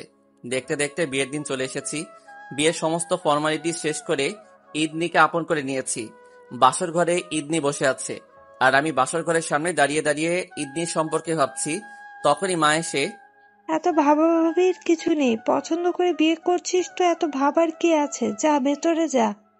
মা আসলে আকাশ, তুই ছেলে, আর ছেলেদের এতটা ভাবাভাবির কাজ নেই, সো ভেতরে যা। কথা মতন বাসর ঘরের দরজা খুলে ভিতরে প্রবেশ করলাম। আমার উপস্থিতি টের পেয়ে ইবনি খাট থেকে নেমে এসে আমার পা ধরে সালাম করতে লাগলো। ইবনির আচরণে বেশ অবাক হলাম, কিন্তু সেটা ইবনিকে বুঝতে দিলাম না। আমি আপন মনেই ইবনিকে পা ছুতে না দিয়ে 2 হাত তার বাহুতে রেখে তাকে উঠানোর ট্রাই করলাম। তখনই সে শাড়ির ভিতর থেকে চাকু বের করে আমার হাতে ঘা মেরে দিল, আর সাথে সাথে হাতের মাংস কেটে গিয়ে সেখান থেকে চিরচির করে রক্ত বের হতে আরম্ভ করলো। অবাক দৃষ্টিতে ইবনির দিকে তাকিয়ে আছি। তার আচরণে পুরোপুরি বোবা হয়ে গিয়েছি আমি। তাকে বলার মতন সমস্ত ভাষাই যেন হারিয়ে ফেলেছি আমি। সে আমার চোখের দিকে এক পলক তাকিয়ে ওয়ার্ড্রোবের সামনে চলে গেল। পরে গলা আর কান থেকে স্বর্ণের গহনাগুলো খুলতে আরম্ভ করলো। আমার হাত থেকে এখনো ধীর গতিতে স্রোতের মতন রক্ত পড়ছে। আমি পাঞ্জাবির একটা সাইড উঠিয়ে হাতের মধ্যে চেপে ধরলাম। পরে নিজের খাটে চলে গেলাম। ইবনি গহনাগাটি খুলে খাটে এসে বসলো। আমার দিকে যেন তার কোনো খেয়ালই নেই। রক্তের স্রোতে যে আমার হাত আর পাঞ্জাবি পুরো লাল বর্ণ ধারণ করেছে, তাতে যেন তার কিছুই যায় আসে না। তখনই সে আমায় বলল, কিরে, খুব কষ্ট হচ্ছে না কিরে তোর? ইবনির কথার প্রত্যুত্তরে কি বলবো ভেবে পাচ্ছি না, তাই চুপচাপ করে বসে থাকলাম। জানি আমি যে তোর অনেক কষ্ট হচ্ছে, কিন্তু একটা জিনিস কি জানিস, তুই সত্যিকার অর্থে এই কষ্টটা ডিজার্ভ করিস। কারণ তুই আমাকে আমার মতের বিরুদ্ধে বিয়ে করেছিস, তো কষ্টটা তোর জন্য প্রাপ্য। অবশ্য প্রত্যেক মানুষের জন্য এই বাসর ঘর নামক জিনিসটা অনেক মধুর হয়, কিন্তু তোর জন্য সেটা নরক। কারণ তোর মতন গুন্ডার থেকে আর ভালো কিছু আশা করে না। ইবনির কথা শুনে মনের ভিতরে বিশাল একটা আঘাত লাগলো। চুপচাপ সেইভাবে হাত চেপে ধরে অন্য পাশে ফিরে শুয়ে পড়লাম। তখনই ইবনি আবার ডাক দিল, এই ছেলে, শোয়া থেকে ওঠ। কেন, আঘাত করে মন ভরেনি নাকি আরো বাকি আছে আঘাত করা? দেখ, বেশি কথা বলিস না, এমনিতেই তোর উপরে রাগ উঠে আছে, তো শোয়া থেকে ওঠ। ইবনির কথা মতন শোয়া থেকে উঠে বসলাম। দেখি তোর হাতটা এদিকে দে। চিন্তায় পড়ে গেলাম ইবনির কথা শুনে, কারণ কখন আবার কি করে বসে কে জানে। আপনারা সবাই হয়তো ভাবছেন আমি কেন ইবনির সাথে কঠোর হচ্ছি না। আসলে আমি কঠোর হতে চাচ্ছি না, আর সেই না চাওয়ার কারণটা হচ্ছে তাকে আমি নিয়মের বাইরে গিয়ে বিয়ে করেছি। সো যেহেতু আমি নিয়ম মানিনি, সেক্ষেত্রে অনেক কিছুই আমার প্রাপ্য। আর তাছাড়া আমার ধৈর্য ক্ষমতা অনেক বেশি। আমি সহজে কারোর উপরে রাগি না, আর রাগলে সে আর জমিনের উপরে পা রেখে চলার মতন অবস্থায় থাকে না।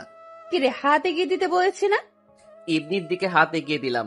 তখনই সে বালিশের নিচ থেকে একটা পলিথিনের পুটলি বের করলো। পরে সে টান দিয়ে সেটা ছিঁড়ে ফেললো। সে সেটা ছিঁড়তে দেখতেই পেলাম সেটার মধ্যে ব্যান্ডেজ, মলম, আরো কি কি জানি রেখেছে। এসব দেখে বুঝতে বাকি নেই যে সে পুরোপুরি প্রিপারেশন নিয়েছে আজকে আমায় আঘাত করার জন্য। পরে সে আমার হাত ওয়াশ করিয়ে ক্ষতটাতে মলম লাগিয়ে দিল। পরে সেটার উপরে ব্যান্ডেজ লাগিয়ে দিল। মেয়েটার দিকে একধানে তাকিয়ে আছি, কারণ তার মতিগতি এখনো কিছুই বুঝে উঠতে পারছি না আমি। তখনই সে বলে উঠল, নে এবার ঘুমিয়ে পড়, আমি ব্যান্ডেজ লাগিয়ে দিয়েছি, সকাল হলে ডক্টর দেখিয়ে নিস গিয়ে। চুপচাপ ঘুমিয়ে পড়লাম। সকালবেলায় ঘুম ভাঙতেই রোমান্টিক একটা সিন দেখতে পেলাম, যে ইবনি আমায় জড়িয়ে ধরে ঘুমিয়ে আছে। কিন্তু যখনই আমার নজর তার চেহারার দিকে পড়লো, তখনই বড়সড় একটা শক খেলাম। তার চেহারার দিকে তাকাতেই দেখতে পেলাম তার 2 চোখের কোণায় পানি জমে আছে। বেশ অদ্ভুত লাগলো ব্যাপারটা, কারণ তার চোখের পানিগুলো আমায় স্পষ্টভাবে জানিয়ে দিচ্ছে যে সে কান্না করেছে। কিন্তু কেন সে কান্না করলো? সে তো গতরাতে বেশ কর্কশ ভাষায় আমার সাথে কথা বলেছে, আর তাছাড়া আমার উপরে তো রিভেঞ্জও উঠিয়েছে। তাহলে কান্না করলো কেন? তার তো খুশি হওয়ার কথা। এসব নিয়ে ভাবছিলাম, তখনই ইবনির চোখের কোণে জমে থাকা এক ফোঁটা পানি তার চোখের কোণ ছাড়িয়ে মুখ গড়িয়ে পড়ল। জিনিসটা দেখে ভিতরটা কেমন যেন কেঁপে উঠল। নিজের অজান্তে ঠোঁটটা তার চোখের সামনে নিয়ে গেলাম। তারপর তার অশ্রু ভরা চোখে আলতো করে একটা চুমু দিলাম। সে ঘুমের মাঝে কেঁপে উঠল আমার স্পর্শ পেয়ে। পরপর 2 চোখেই চুমু এঁকে দিলাম। দ্বিতীয় চোখে চুমু দেওয়ার পর সে ঘুম পাতালেই আমায় আরো শক্ত করে জড়িয়ে ধরল। ব্যাপারটা বেশ উপভোগ করলাম। আমিও চুপচাপ শুয়ে আছি তার সাথে। তখনই রুমের বাহির থেকে মা এসে ডাকাডাকি শুরু করলো। এই আকাশ, উঠে বৌমাকে নিয়ে নিচে আয়। আর বিছানায় শুয়ে থাকা হলো না। ইবনির থেকে নিজেকে ছাড়িয়ে নিয়ে বিছানা ছেড়ে উঠে পড়লাম, আর ইবনিকেও ডেকে দিলাম। সে ঘুম থেকে উঠেই আমার দিকে বড় বড় চোখ করে তাকিয়ে আছে। আমি তার চোখের থেকে নজর সরিয়ে নিয়ে ওয়াশরুমে ঢুকে পড়লাম। কিছুক্ষণ পর ফ্রেশ হয়ে বের হতেই ইদনি দৌড়ে ওয়াশরুমে ঢুকে গেল। আমি আমার মতন রেডি হয়ে বসে আছি। ইদনিও ওয়াশরুম থেকে ফ্রেশ হয়ে বের হলো। পরে তাকে বললাম রেডি হয়ে নিতে। সে আমার কথার প্রত্যুত্তরে কিছু না বলে চুপচাপ রেডি হয়ে নিল। তারপর এসে আমার সামনে দাঁড়ালো। ইদনি চলো, এবার নিচে যাওয়া যাক। তখনই সে হুট করে আমার কলারটা চেপে ধরে বলতে লাগলো, মানুষজনের ফর্মালিটিসের গুষ্টি মারি। তুই তাড়াতাড়ি আগে হসপিটালে যাবি হাত দেখাতে। তোর হাতের কোনো কিছু না হওয়া চাই আমি। ইদনির এই অদ্ভুত আচরণে ভিতরে খুশির জোয়ার বইছে, কারণ সে আমায় আঘাত করে নিজেই কষ্ট পাচ্ছে। কিন্তু আমার খুশির প্রভাবটা বাহিরে প্রকাশ করলাম না। তখনই সে আবার বলল, কিরে, কথা কানে যায়নি তোর? আমাকে নিয়ে এত চিন্তা করার কি আছে? তুমি নিজেই তো আমায় ছুরি দিয়ে আঘাত করেছ, আবার এখন নিজেই ছটফট করছো আর কষ্ট পাচ্ছ আমার জন্য। এই বেটা, তোকে কে বলেছে যে আমি তোর জন্য কষ্ট পাচ্ছি? কেউ বলতে হবে নাকি? তোমার আচরণেই তো সব বোঝা যাচ্ছে। একদম ভুল ভেবেছিস তুই, কারণ আমি কোনো কষ্ট পাচ্ছি না। তবে হ্যাঁ, ছটফট করছি। আর তার কারণ হলো তোর হাত ঠিক না হলে আবার ছুরি দিয়ে আঘাত করতে পারবো না আমি, তাই আমি ছটফট করছি। তো তুই তাড়াতাড়ি ঠিক হ। ইদনির কথা শুনে চোখ বড় বড় হয়ে গেল আমার। মনে মনে ভাবছি, এ কাকে বিয়ে করে আনলাম আমি, যার কাছে কিনা কোনো কদরই নেই আমার, যে কিনা সবসময় আমায় আঘাত করার চিন্তা ফিকির নিয়ে থাকে। এই, তুই কি এত ভাবিস? হ্যাঁ, না কিছু না, চলো নিচে যাব। চল। ইদনিকে নিয়ে নিচে চলে এলাম।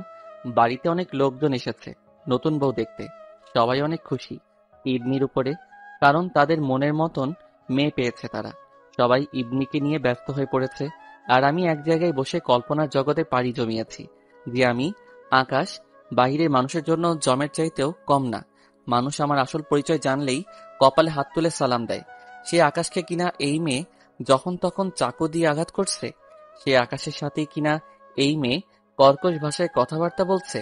ভাবতেও অবাক লাগে নিজের কাছে যে কি থেকে কি হয়ে যাচ্ছি আমি।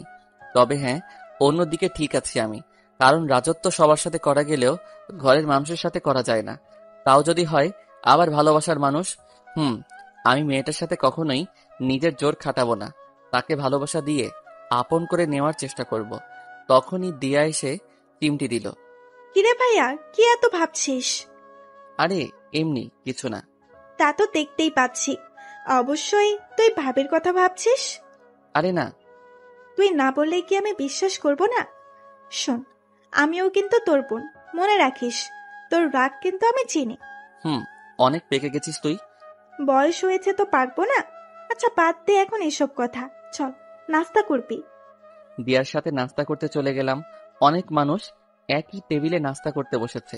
আমি আমার বাঁ হাতটা লুকিয়ে রেখেছি, কারণ গতকাল রাতে ইদনি অঘটন ঘটিয়েছে। নাস্তার পালা শেষ করে চিন্তা করলাম হসপিটাল যাব।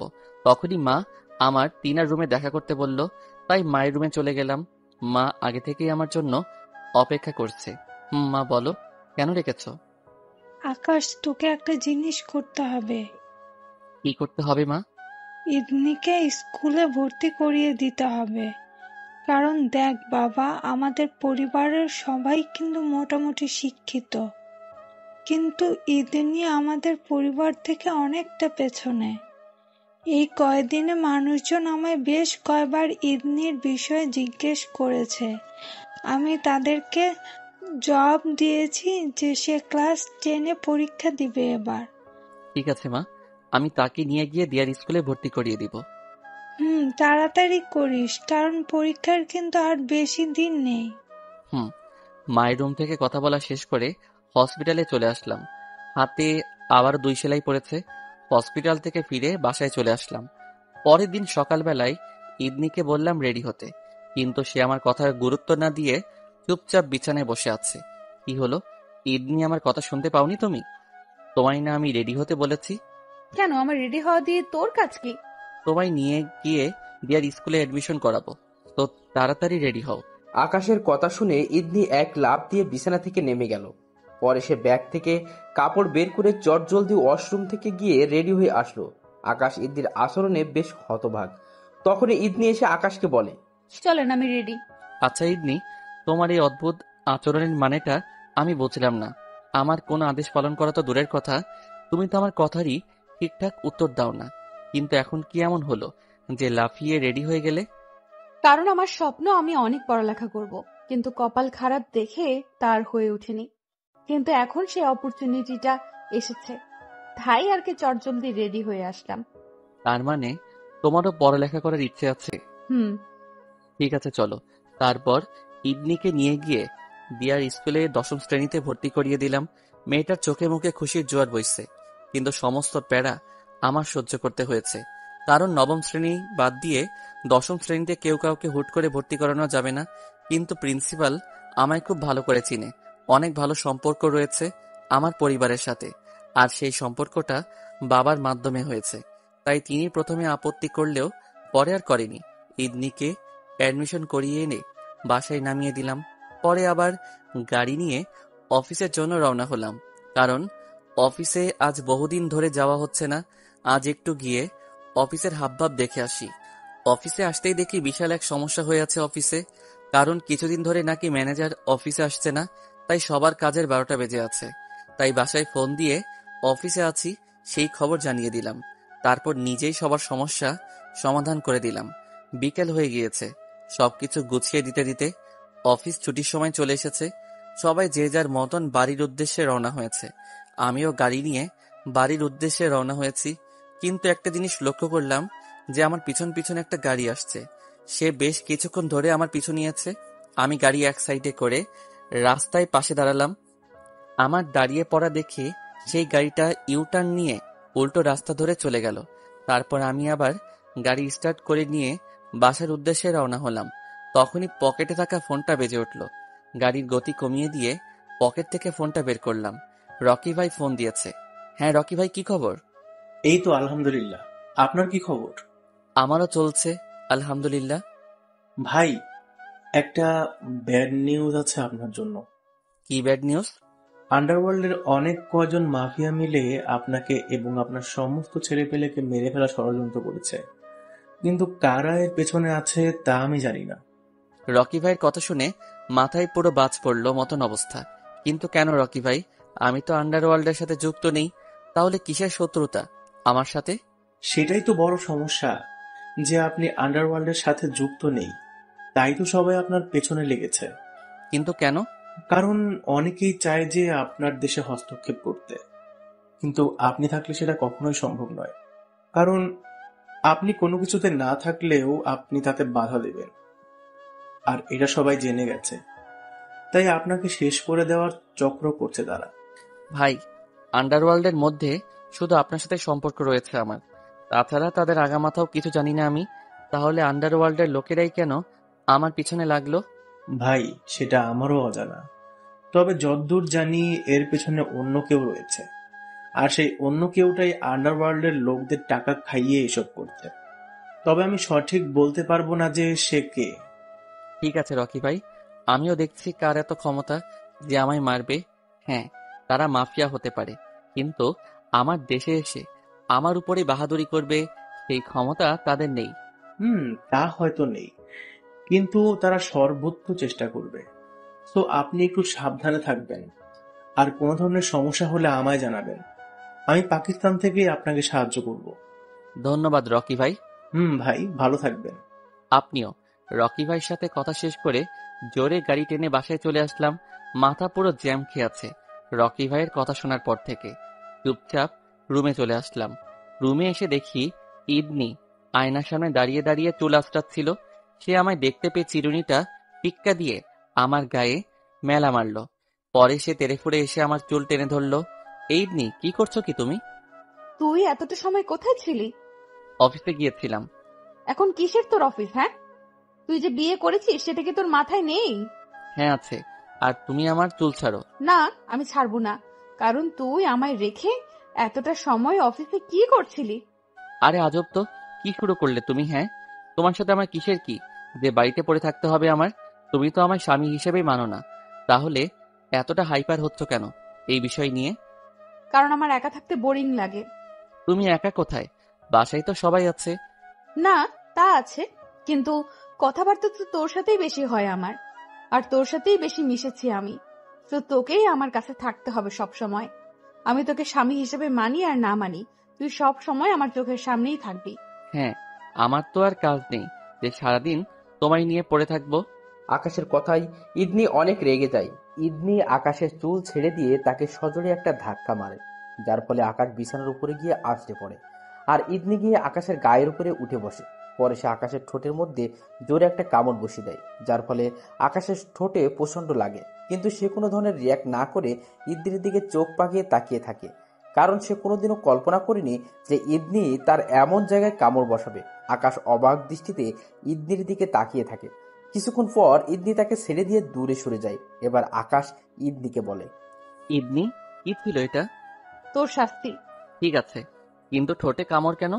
ইদনি এবার চুপচাপ হয়ে যায়, কারণ এতটা সময় তার মাঝে হুঁশ জ্ঞান কিছুই ছিল না। কারণ সে আকাশের কোথায় কামড় দিয়েছে সেটা সে নিজেও বলতে পারবে না। কিন্তু যখন আকাশের মুখ থেকে ঠোঁটের কথা শোনে তখন তার হুঁশ জায়গা মতন আসে, তাই সে লজ্জায় চুপ হয়ে যায়। কি হলো, কথা বলছো না যে? আসলে আমি না বুঝে অমনটা করেছি।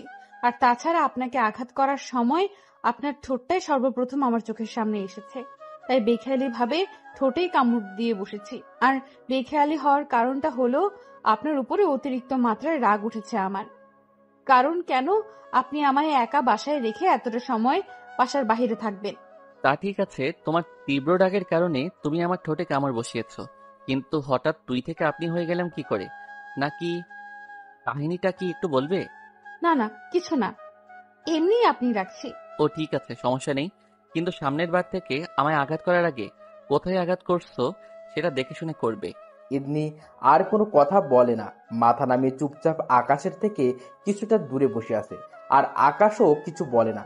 আর তাছাড়া আকাশও জানে ইদনির আপনি বলার কারণ। সে ভালো করে জানে যে উট পাহাড়ের নিচে আসলেই পাগলামি শুরু করে। সেমটা ইদনিও করেছে। আচ্ছা ঠিক আছে, আমি নিচে যাচ্ছি, তুমি রুমে থাকো। আকাশ নিচে যাওয়ার জন্য বিছানা থেকে ফ্লোরে পা নামায়। তখনই ইদনি এসে খপ করে আকাশের শার্ট খামচে ধরে তার বুকে মাথা রাখে। তারপর ইদনি বলতে থাকে, আপনি প্লিজ এখন নিচে যাবেন না, আমাকে একটু সময় দিন আপনি। আমার একা একা একদম ভালো লাগে না ঘরের মধ্যে থাকতে। প্লিজ আপনি যাবেন না। অবাকের পর অবাকই হচ্ছে খালি, কারণ মেয়েটা সেই তখন থেকে অদ্ভুত আচরণ করছে। এই দিনে কি হয়েছে বলো তো তোমার? কেউ কি তোমায় কিছু বলেছে, না কোনো কারণে তুমি ভয় পেয়েছো? না, আমায় কেউ কিছু বলেনি, আর কোনো ভয়ও পাইনি। তাহলে এমন অদ্ভুত ধরনের আচরণ কেন করছো তুমি? তুমি তো আমায় সহ্যই করতে পারো না, তাহলে হঠাৎ এমন পাগলামো করছো? বললাম তো, আমার একা থাকতে ভালো লাগে না, আমি একা থাকতে পারি না, তাই আমার তোকে চাই এখন। তুই একদম এখন নিচে যাবি না, চুপচাপ আমায় নিয়ে রুমের মধ্যে বসে থাকবি। না হয় যদি তুই এখন নিচে যাস তাহলে কিন্তু তোর পায়ের মধ্যেও আমি ছুরি মেরে দিব। ইদনির পাগলামো দেখে আকাশ আর নিচে যায় না। সে চুপচাপ ইদনির আচরণে সাড়া দিচ্ছে। আর ইদনি আকাশের বুকে মুখ গুজে দিয়ে শব্দ করে ফোপাচ্ছে। ইদনির ফোপানো দেখে আকাশ নিজেও এবার দুই হাত দিয়ে ইদনিকে জড়িয়ে ধরে। এমনভাবে অনেকটা সময় কাটে। পরে আকাশ লক্ষ্য করে যে ইদনি তার বুকের মধ্যেই ঘুমিয়ে পড়েছে। তাই সে ইদনিকে নিচ থেকে ছাড়িয়ে নিয়ে বিছানায় বালিশের মধ্যে শুয়ে দেয়। পরে সে মিটমিট করে হাসতে হাসতে নিচে চলে যায়। মা আর ছোট বোনের সাথে সময় কাটিয়ে একদম রাতে খাওয়ার সময় উপরে রুমে উঠে আসে। ইদনি এখনো ঘুমাচ্ছে। এই দিন উঠো, খাওয়ার সময় হয়েছে। ইদনি ঘুম চোখে আকাশকে উত্তর দেয়, তুই খা, তোর খাওয়া, আমি খাবো না, আমি খালি ঘুমাবো। ঠিক আছে। আকাশ আর ইদনিকে না ডেকে নিচে চলে আসে। কিরে আকাশ, ইদনি কই? সে খাবে না? না মা, সে খাবে না, সে ঘুমাচ্ছে। তার নাকি ঘুম পেয়েছে অনেক। আরে খাবে না মানে কি? এটা কোনো কথা? আরে মা বাদ দাও, খিদে নেই তাই হয়তো খাবে না, না হয়তো ঠিকই খেতে আসতো। আচ্ছা ঠিক আছে, তাহলে তোরা খেয়ে নে। আকাশ আর দিয়া খেতে বসেছে, আর আকাশের মা তাদেরকে খাবার বেড়ে দিচ্ছে। আকাশ খেতে খেতে দিয়াকে বলে, কাল সকালে রেডি হয়ে থাকিস, তুই আর ইদনিকে একই সাথে স্কুলে নিয়ে যাব। তোর স্কুলে তাকে অ্যাডমিশন করিয়েছি। ঠিক আছে ভাইয়া। পরে আকাশও খাওয়া দাওয়া করে নিয়ে রুমে এসে ঘুমিয়ে পড়ে। পরের দিন সকালবেলায় ইদনি আগে ভাগে ঘুম থেকে উঠে যায়। সে ঘুম থেকে উঠে চুপচাপ বসে আছে। তার কিছুক্ষণ পর আকাশেরও ঘুম ভাঙে। তারপর ঘুম ভাঙার পর ইদনিকে বসে থাকতে দেখে বলে, ইদনি কখন উঠেছো তুমি? এই তো একটু আগে। ও আচ্ছা শোনো, তুমি রেডি হয়ে নাও, আমি তোমাকে আর দিয়াকে একসাথে স্কুলে দিয়ে আসবো। ইদনি চটজলদি রেডি হতে চলে যায়। কিছুক্ষণ পর সে ফ্রেশ হয়ে এসে রেডি হয়ে নেয়। তারপর আকাশও ফ্রেশ হয়ে রেডি হয়। পরে ইদনি আর আকাশ নিচে চলে যায় নাস্তা খাওয়ার জন্য। নাস্তার পালা শেষ করে দিয়া আর ইদনি গাড়ি করে নিয়ে স্কুলের উদ্দেশ্যে রওনা হয়। পরে স্কুলে এসে নামাতে দিয়া তার ক্লাসে চলে যায় আর আকাশ ইদনিকে নিয়ে প্রিন্সিপালের রুমে যায় বই আনার জন্য। আকাশ ইদনির বই নিয়ে ইদনিকে ক্লাসে দিয়ে আসার জন্য তাকে নিয়ে হাঁটা ধরে। তখনই মাঝপথে একটা মেয়ে এসে আকাশকে বলে, এই যে আপনি নিশ্চয়ই দিয়ার ভাই। কিন্তু কেন? আপনি দেখতে অনেক হ্যান্ডসাম। আপনাকে আগেও বেশ কয়েকবার দিয়াকে স্কুলে আনা নেয়া করতে দেখেছি। সেই তখন থেকেই আমাকে কেন জানি আপনাকে ভালো লাগে। মেয়েটার মুখে এমন কথা শুনে ইদনি চোখ পাকিয়ে আকাশের দিকে তাকিয়ে থাকে। তখনই আকাশের মাথায় একটা বুদ্ধি আসে। আসলে তুমিও অনেক সুন্দরী, অনেক মায়াবী দেখতে তোমার চেহারাটা, একদম মনোমুগ্ধকর। আকাশের কথা শুনে মেয়েটা বেশ লজ্জা পায়, কিন্তু অন্যদিকে ইদনি চরম রেগে যায়। কিন্তু সে কিছুই বলতে পারে না আকাশকে, কারণ সে আকাশকে কিছু বলার মতো যোগ্যতা রাখে না। যদি সে আকাশকে স্বামী হিসেবে মানত বা তাকে স্ত্রীর অধিকার দিত তাহলে সে হয়তো কিছু বলতে পারত, কিন্তু সেই সুযোগ বা অবস্থান তার নেই বা হয়নি এখনো, তাই সে কিছুই বলে না। কিন্তু তার ভিতরে কেমন যেন এক ধরনের খারাপ লাগা কাজ করছে। মনে হচ্ছে যেন তার জিনিসের উপরে কেউ অধিকার ফলাচ্ছে। অদ্ভুত ধরনের একটা কষ্ট অনুভব করছে সে নিজের ভিতরে। তাই সে চোখ মুখে কালো করে সামনের দিকে হাঁটা ধরে। এদিকে আকাশ ইদনির হাবভাব থেকে বুঝতে পারে যে তার ঔষধটা কাজ লেগেছে। আচ্ছা, আমি এখন যাচ্ছি, আমার একটা জরুরি কাজ আছে। তারপর মেয়েটার সামনে থেকে চলে আসলাম। একটু জোরে হাঁটা দিয়ে ইদনির কাছে গেলাম। সে চোখ মুখ একদম কালো করে রেখেছে। এই ইদনি, কি হয়েছে তোমার? বেহুদাই প্রশ্ন করলাম ইদনিকে, কারণ আমি ভালো করেই জানি কি হয়েছে। তার কাটা ঘায়ে নুনের ছিটা দেওয়ায় যে তার জ্বলেছে, সেটা আমার বুঝতে বাকি নেই। না, আমার কিচ্ছু হয়নি, আমি ঠিক আছি। ও, তাহলে ঠিক আছে, কিছু না হলেই হলো। আচ্ছা চলো, তোমায় ক্লাসে দিয়ে আসি। তারপর ইদনিকে সাথে নিয়ে ক্লাসে দিয়ে আসলাম। সে মনমরা হয়ে ক্লাসের ভিতরে ঢুকে পড়ল। ক্লাসে ঢোকার সময় সে আমার সাথে একটা কথাও বলেনি।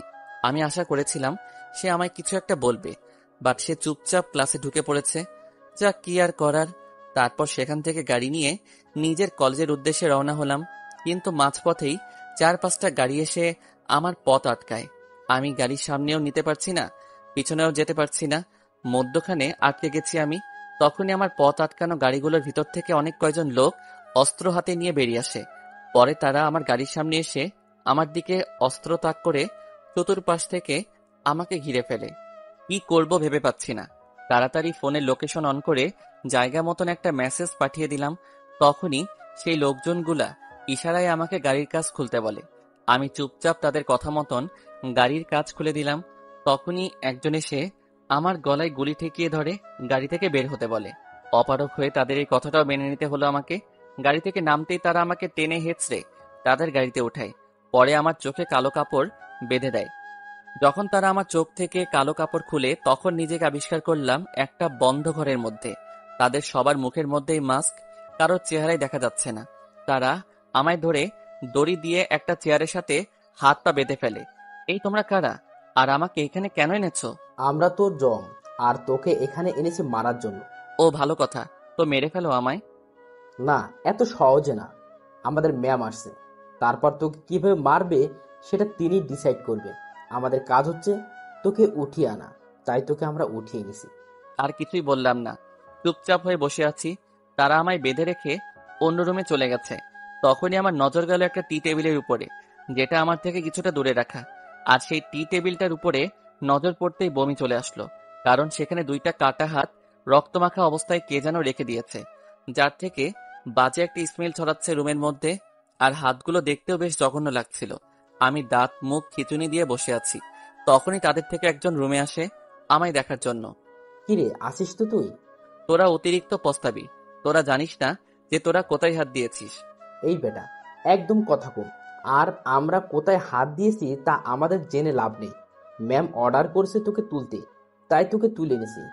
এরপর যা হবে ম্যাম বুঝে নেবে সেসব। আর তুই যত বড় কিছুই হোস না কেন, আমাদের সাথে কোনোদিন এই পেরে উঠবি না। সো চুপচাপ বসে থাক।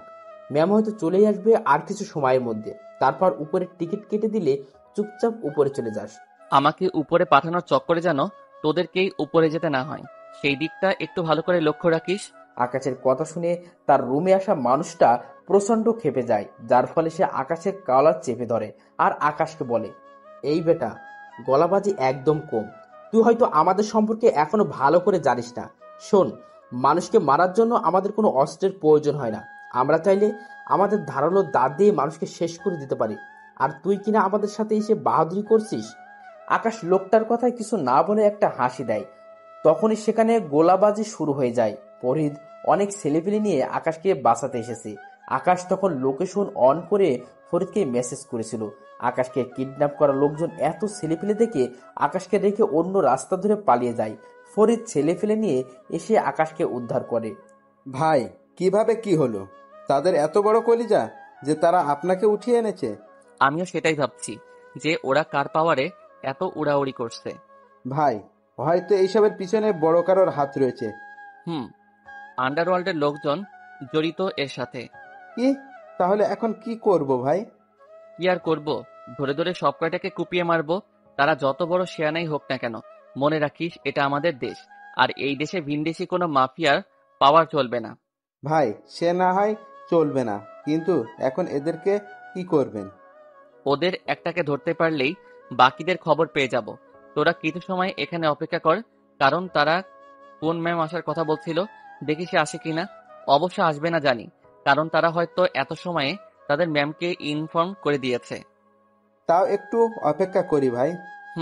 ছেলে পেলে নিয়ে অনেকটা সময় অপেক্ষা করলাম তাদের ম্যামের জন্য, কিন্তু সে আসলো না। তার মানে অবশ্যই তাদের ছেলে পেলে আমাদের বিষয়ে জানিয়ে দিয়েছে।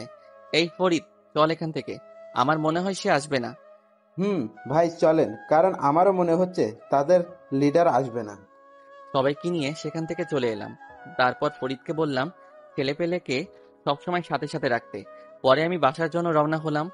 বাসায় যেতে যেতে তাদের সাহস নিয়ে কল্পনা করছি যে কত বড় কলিজা হলে তারা আমাদের দেশে এসে আমাকে উঠাতে পারে। না, এর একটা বিহিত করা দরকার। এসব নিয়ে ভাবতে ভাবতে বাসায় চলে এসেছি।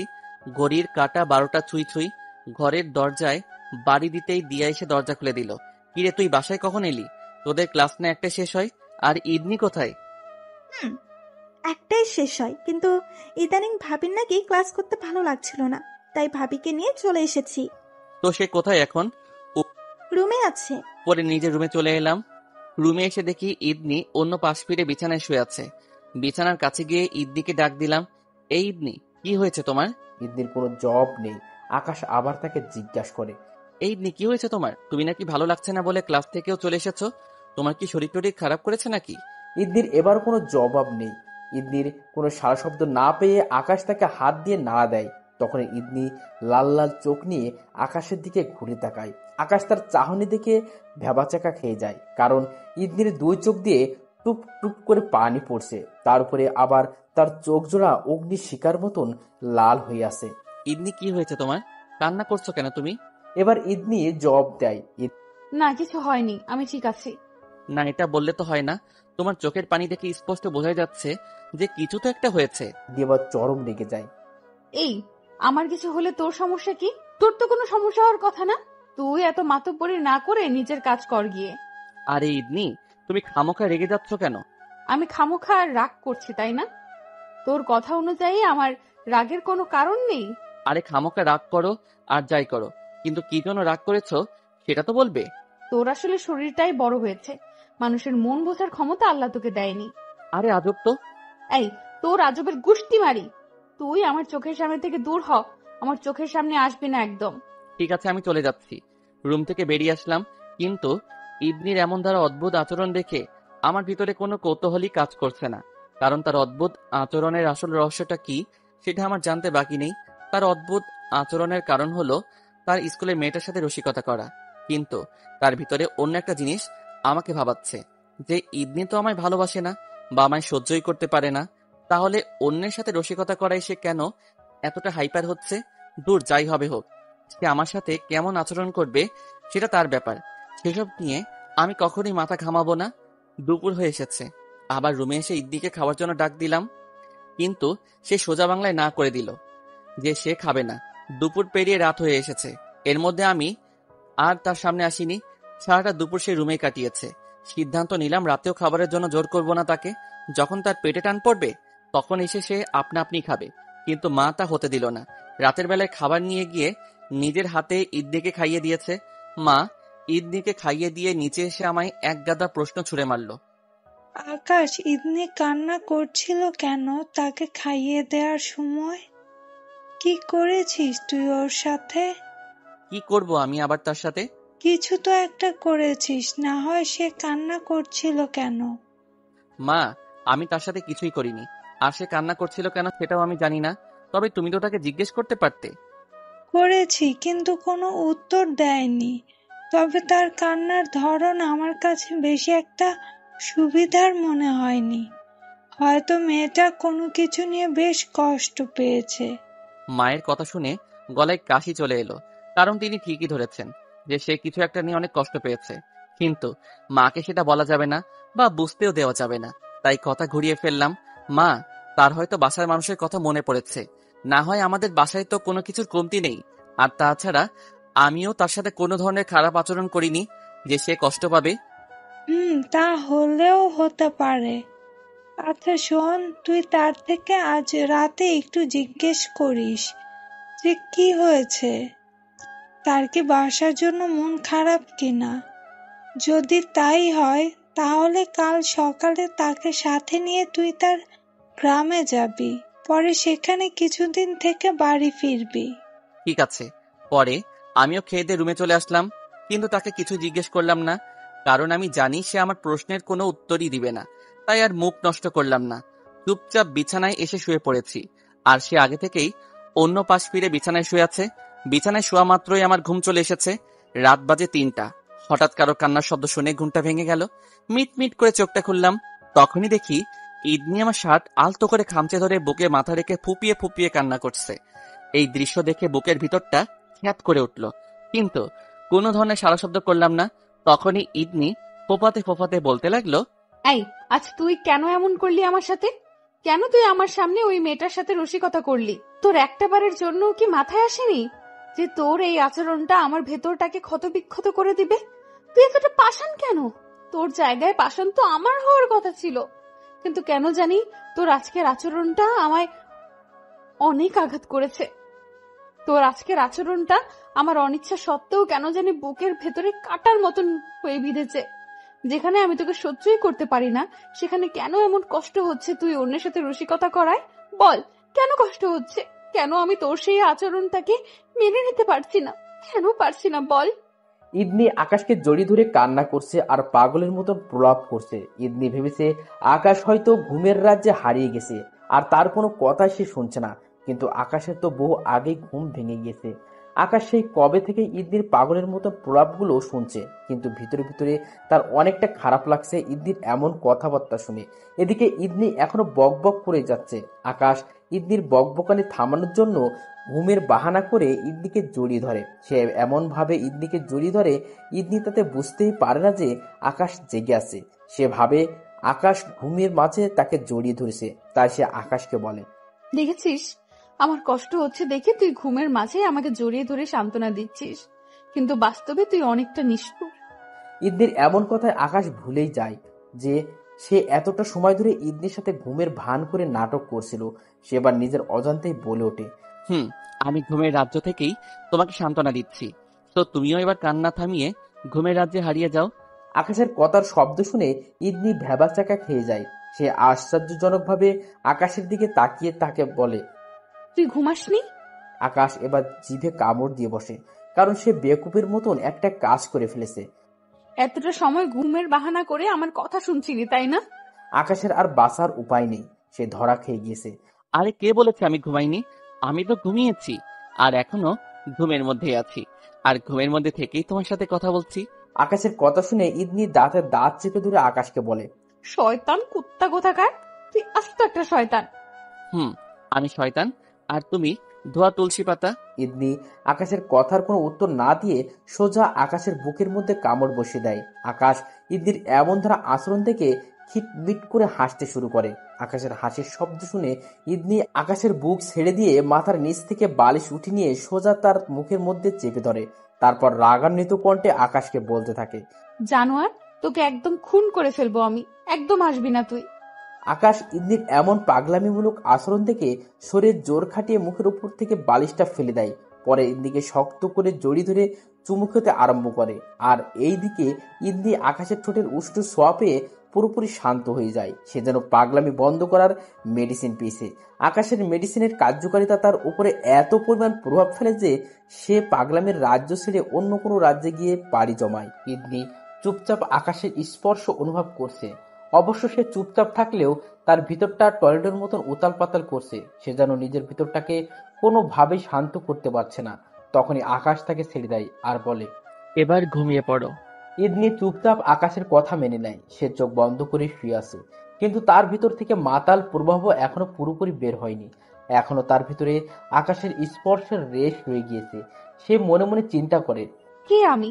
আমি কি সত্যি সেই ইতনি যে কিনা এই লোককে প্রথম দেখায় ছুরি মেরেছিলাম, আর আজকে সেই লোকের স্পর্শেই আমার ভেতরটা উথাল পাথাল করছে? না, আমি তো আর আমি নেই, বদলে গেছি আমি। কারণ আমার শরীরের সমস্ত রক্ত সব সময় রাগের কারণে উত্তক্ত হয়ে থাকতো, আর আজও রক্ত উত্তক্ত হয়ে আছে, কিন্তু সেটা ভিন্ন কোনো কারণে না। আমার মাঝে পরিবর্তন এসেছে। ইদনি এসব নিয়ে ভাবতে ভাবতে ঘুমিয়ে পড়ে। অন্যদিকে সকালবেলায় ইদনির আগে আকাশের ঘুম ভাঙে। সে ঘুম থেকে উঠে ফ্রেশ হয়ে নেয়। পরে ইদনিকে ডাক দেয়। এই ইবনি, ঘুম থেকে উঠো, তোমার স্কুলে যাওয়ার সময় হয়ে এসেছে। তো উঠে তাড়াতাড়ি রেডি হয়ে নাও। পরে তোমাকে আর দিয়াকে স্কুলে দিয়ে এসে আমি আবার কলেজে যাব। আকাশের ডাকে ইদনি ঘুম থেকে উঠে যায়, কিন্তু সে আকাশকে বলে, না, আপনার আমাদেরকে স্কুলে নিয়ে আসতে হবে না। আমি আর দিয়া মিলে চলে যেতে পারবো। না, তা হচ্ছে না। আমি তোমাদেরকে স্কুলে পৌঁছে দিয়ে এসেই কলেজে যাব। এই খচ্চর, চুপ একদম। আমি বলেছি না আমরা আমাদের মতন চলে যেতে পারবো, আমাদেরকে তোর নিয়ে আসতে হবে না। তাও কেন তুই স্কুলে দিয়ে আসার জন্য বাড়াবাড়ি করছিস? সেই মেয়ের সাথে কথা বলার জন্য নাকি? তুই কি ভেবেছিস আমি কিছু বুঝি না? ইবনি দেখো, তেমনটা কিছুই নয়। এই রাখ তোর তেমন তেমন, তোর তেমনের গুষ্টি মারি আমি। আমাদেরকে তোর স্কুলে দিয়ে আসতে হবে না, আমরা একাই স্কুলে যাব। ইবনি, তুমি রাগ দেখাও আর যাই করো, তোমাদেরকে আমি একা ছাড়ছি না। কারণ আমার পিছনে অনেক শত্রু লেগে আছে, তারা যে কোনো সময় তোমার আর দিয়ার ক্ষতি করে দিতে পারে। এই একদম বাহানা দেখাবি না আমাকে। আমি ভালো করেই জানি যে তুই সেই মেয়ের সাথে কথা বলার জন্যই এত তাল বাহানা করছিস। তো আমি যেটা বলেছি সেটাই, তোর আমাদেরকে স্কুলে দিয়ে আসতে হবে না, আমরা আমাদের মতন একাই যাব। আর যদি তুই আমাদেরকে একা যেতে না দিস তাহলে স্কুলেই যাব না আমি। ঠিক আছে, যাও, তোমার কথাই মেনে নিলাম। আমি আমি তোমাদের কি স্কুলে দিয়ে আসতে যাব না, কিন্তু তোমরা গার্ডকে সাথে নিয়ে যাবে। না, তারও কোনো প্রয়োজন নেই। ইবনি, অতিরিক্ত করাটা কিন্তু কোনো ভালো কিছুর লক্ষণ না। তো তোমাদের সাথে গার্ড যাবে, আর তারা সেখানেই থাকবে। তোমাদের যখন স্কুল ছুটি হবে তখন তারাই তোমাদেরকে নিয়ে আসবে। তো এবার রেডি হয়ে নাও, আমি চললাম। আকাশ তার কথা শুনিয়ে নিচে চলে আসে। পরে নিচে এসে নাস্তা করে নেয়। নাস্তা শেষ করে চারজন গার্ডকে বলে ইদনি আর দিয়াকে স্কুলে দিয়ে আসতে আর ফুল টাইম স্কুলে থাকতে। পরে আকাশ রেডি হয়ে তার পার্সোনাল গাড়ি নিয়ে কলেজের উদ্দেশ্যে রওনা হয়। অন্যদিকে গার্ড দিয়া আর ইদনিকে নিয়ে স্কুলের জন্য রওনা হয়েছে। ইদনি গাড়ির ভিতরে বসে বসে গত রাতের কথা ভাবছে। গত রাতের সমস্ত কিছু যেন তার কাছে এখনো স্বপ্নের মতো মনে হচ্ছে। আচ্ছা, সত্যিই কি আমি বদলে গেছি? না, হয়তো গতকাল রাতে সেই লোকটাকে কিছু বললাম না কেন আমি, তার মানে আমি সত্যিই বদলে গেছি। না, আমার নিজেকে সংশোধন করতে হবে। আমি লোকটার আচরণে তাল মিলালে হবে না, কারণ লোকটাকে আমি ঘৃণা করি। সে আমায় জোর করে বিয়ে করেছে, তার উপরে এখন আবার আমার সমস্ত কিছুর মধ্যে অধিকার ফলাচ্ছে। তো আমি আবার আগের মতন হয়ে যাব। আমি এখন থেকে আমার মন মর্জি মতো চলবো, আর লোকটার উপরে প্রতিশোধ নিব। এসব ভাবতে ভাবতে ইদনি আর দিয়া স্কুলের সামনে চলে আসে। গার্ড তাদেরকে স্কুলের ভিতরে দিয়ে আসে। তারপর তারা স্কুলের বাইরে পাহারায় লেগে যায়। স্কুলের টিফিন ব্রেক দিয়েছে। দিয়া তার বান্ধবীদের সাথে আড্ডা মারায় লিপ্ত হয়ে যায়। অন্যদিকে ইদনি ক্লাসরুম থেকে বেরিয়ে স্কুলের বারান্দায় হাঁটতে শুরু করে। সে স্কুলটাকে খুঁটে খুঁটে দেখছে। তখনই তার সামনে তারই ক্লাসের একটা ছেলে আসে। তারপর সেই ছেলেটা তাকে বলে, তোমার সাথে একটু কথা ছিল। কি কথা বলেন? তুমি না দেখতে খুব মিষ্টি। এই কথা সবাই বলে, তোমাকে গতকাল স্কুলে দেখেই আমি তোমার প্রেমে পড়ে গেছি। সো আমি চাই তোমার সাথে প্রেম করতে। তুমি কি হবে আমার মনের রানী? ইদনি ছেলেটার কথা শুনে চুপচাপ হয়ে যায়। ইদনির নীরবতা দেখে ছেলেটা তাকে বলে, কি হলো, কথা বলছো না যে? আসলে আমার এসবের প্রতি কোনো ইন্টারেস্ট নাই। এই প্লিজ প্লিজ, তুমি এভাবে বলো না। আমি সত্যিই বলছি, গতকাল তোমাকে দেখেই তোমার প্রেমে পড়ে গেছি আমি। আর বিশ্বাস করো, গতকাল সারাটা রাত আমি ঘুমাতে পারিনি, কারণ চোখ বন্ধ করলেই খালি তোমার চেহারা চোখের সামনে ভেসে ওঠে। সো প্লিজ তুমি আমার সাথে প্রেম করো। আমি তোমায় কখনো কষ্ট দিব না, একদম রানী বানিয়ে রাখবো তোমাকে, কখনো তোমার মনে আঘাত লাগতে দিব না। তুমি যাই বলবে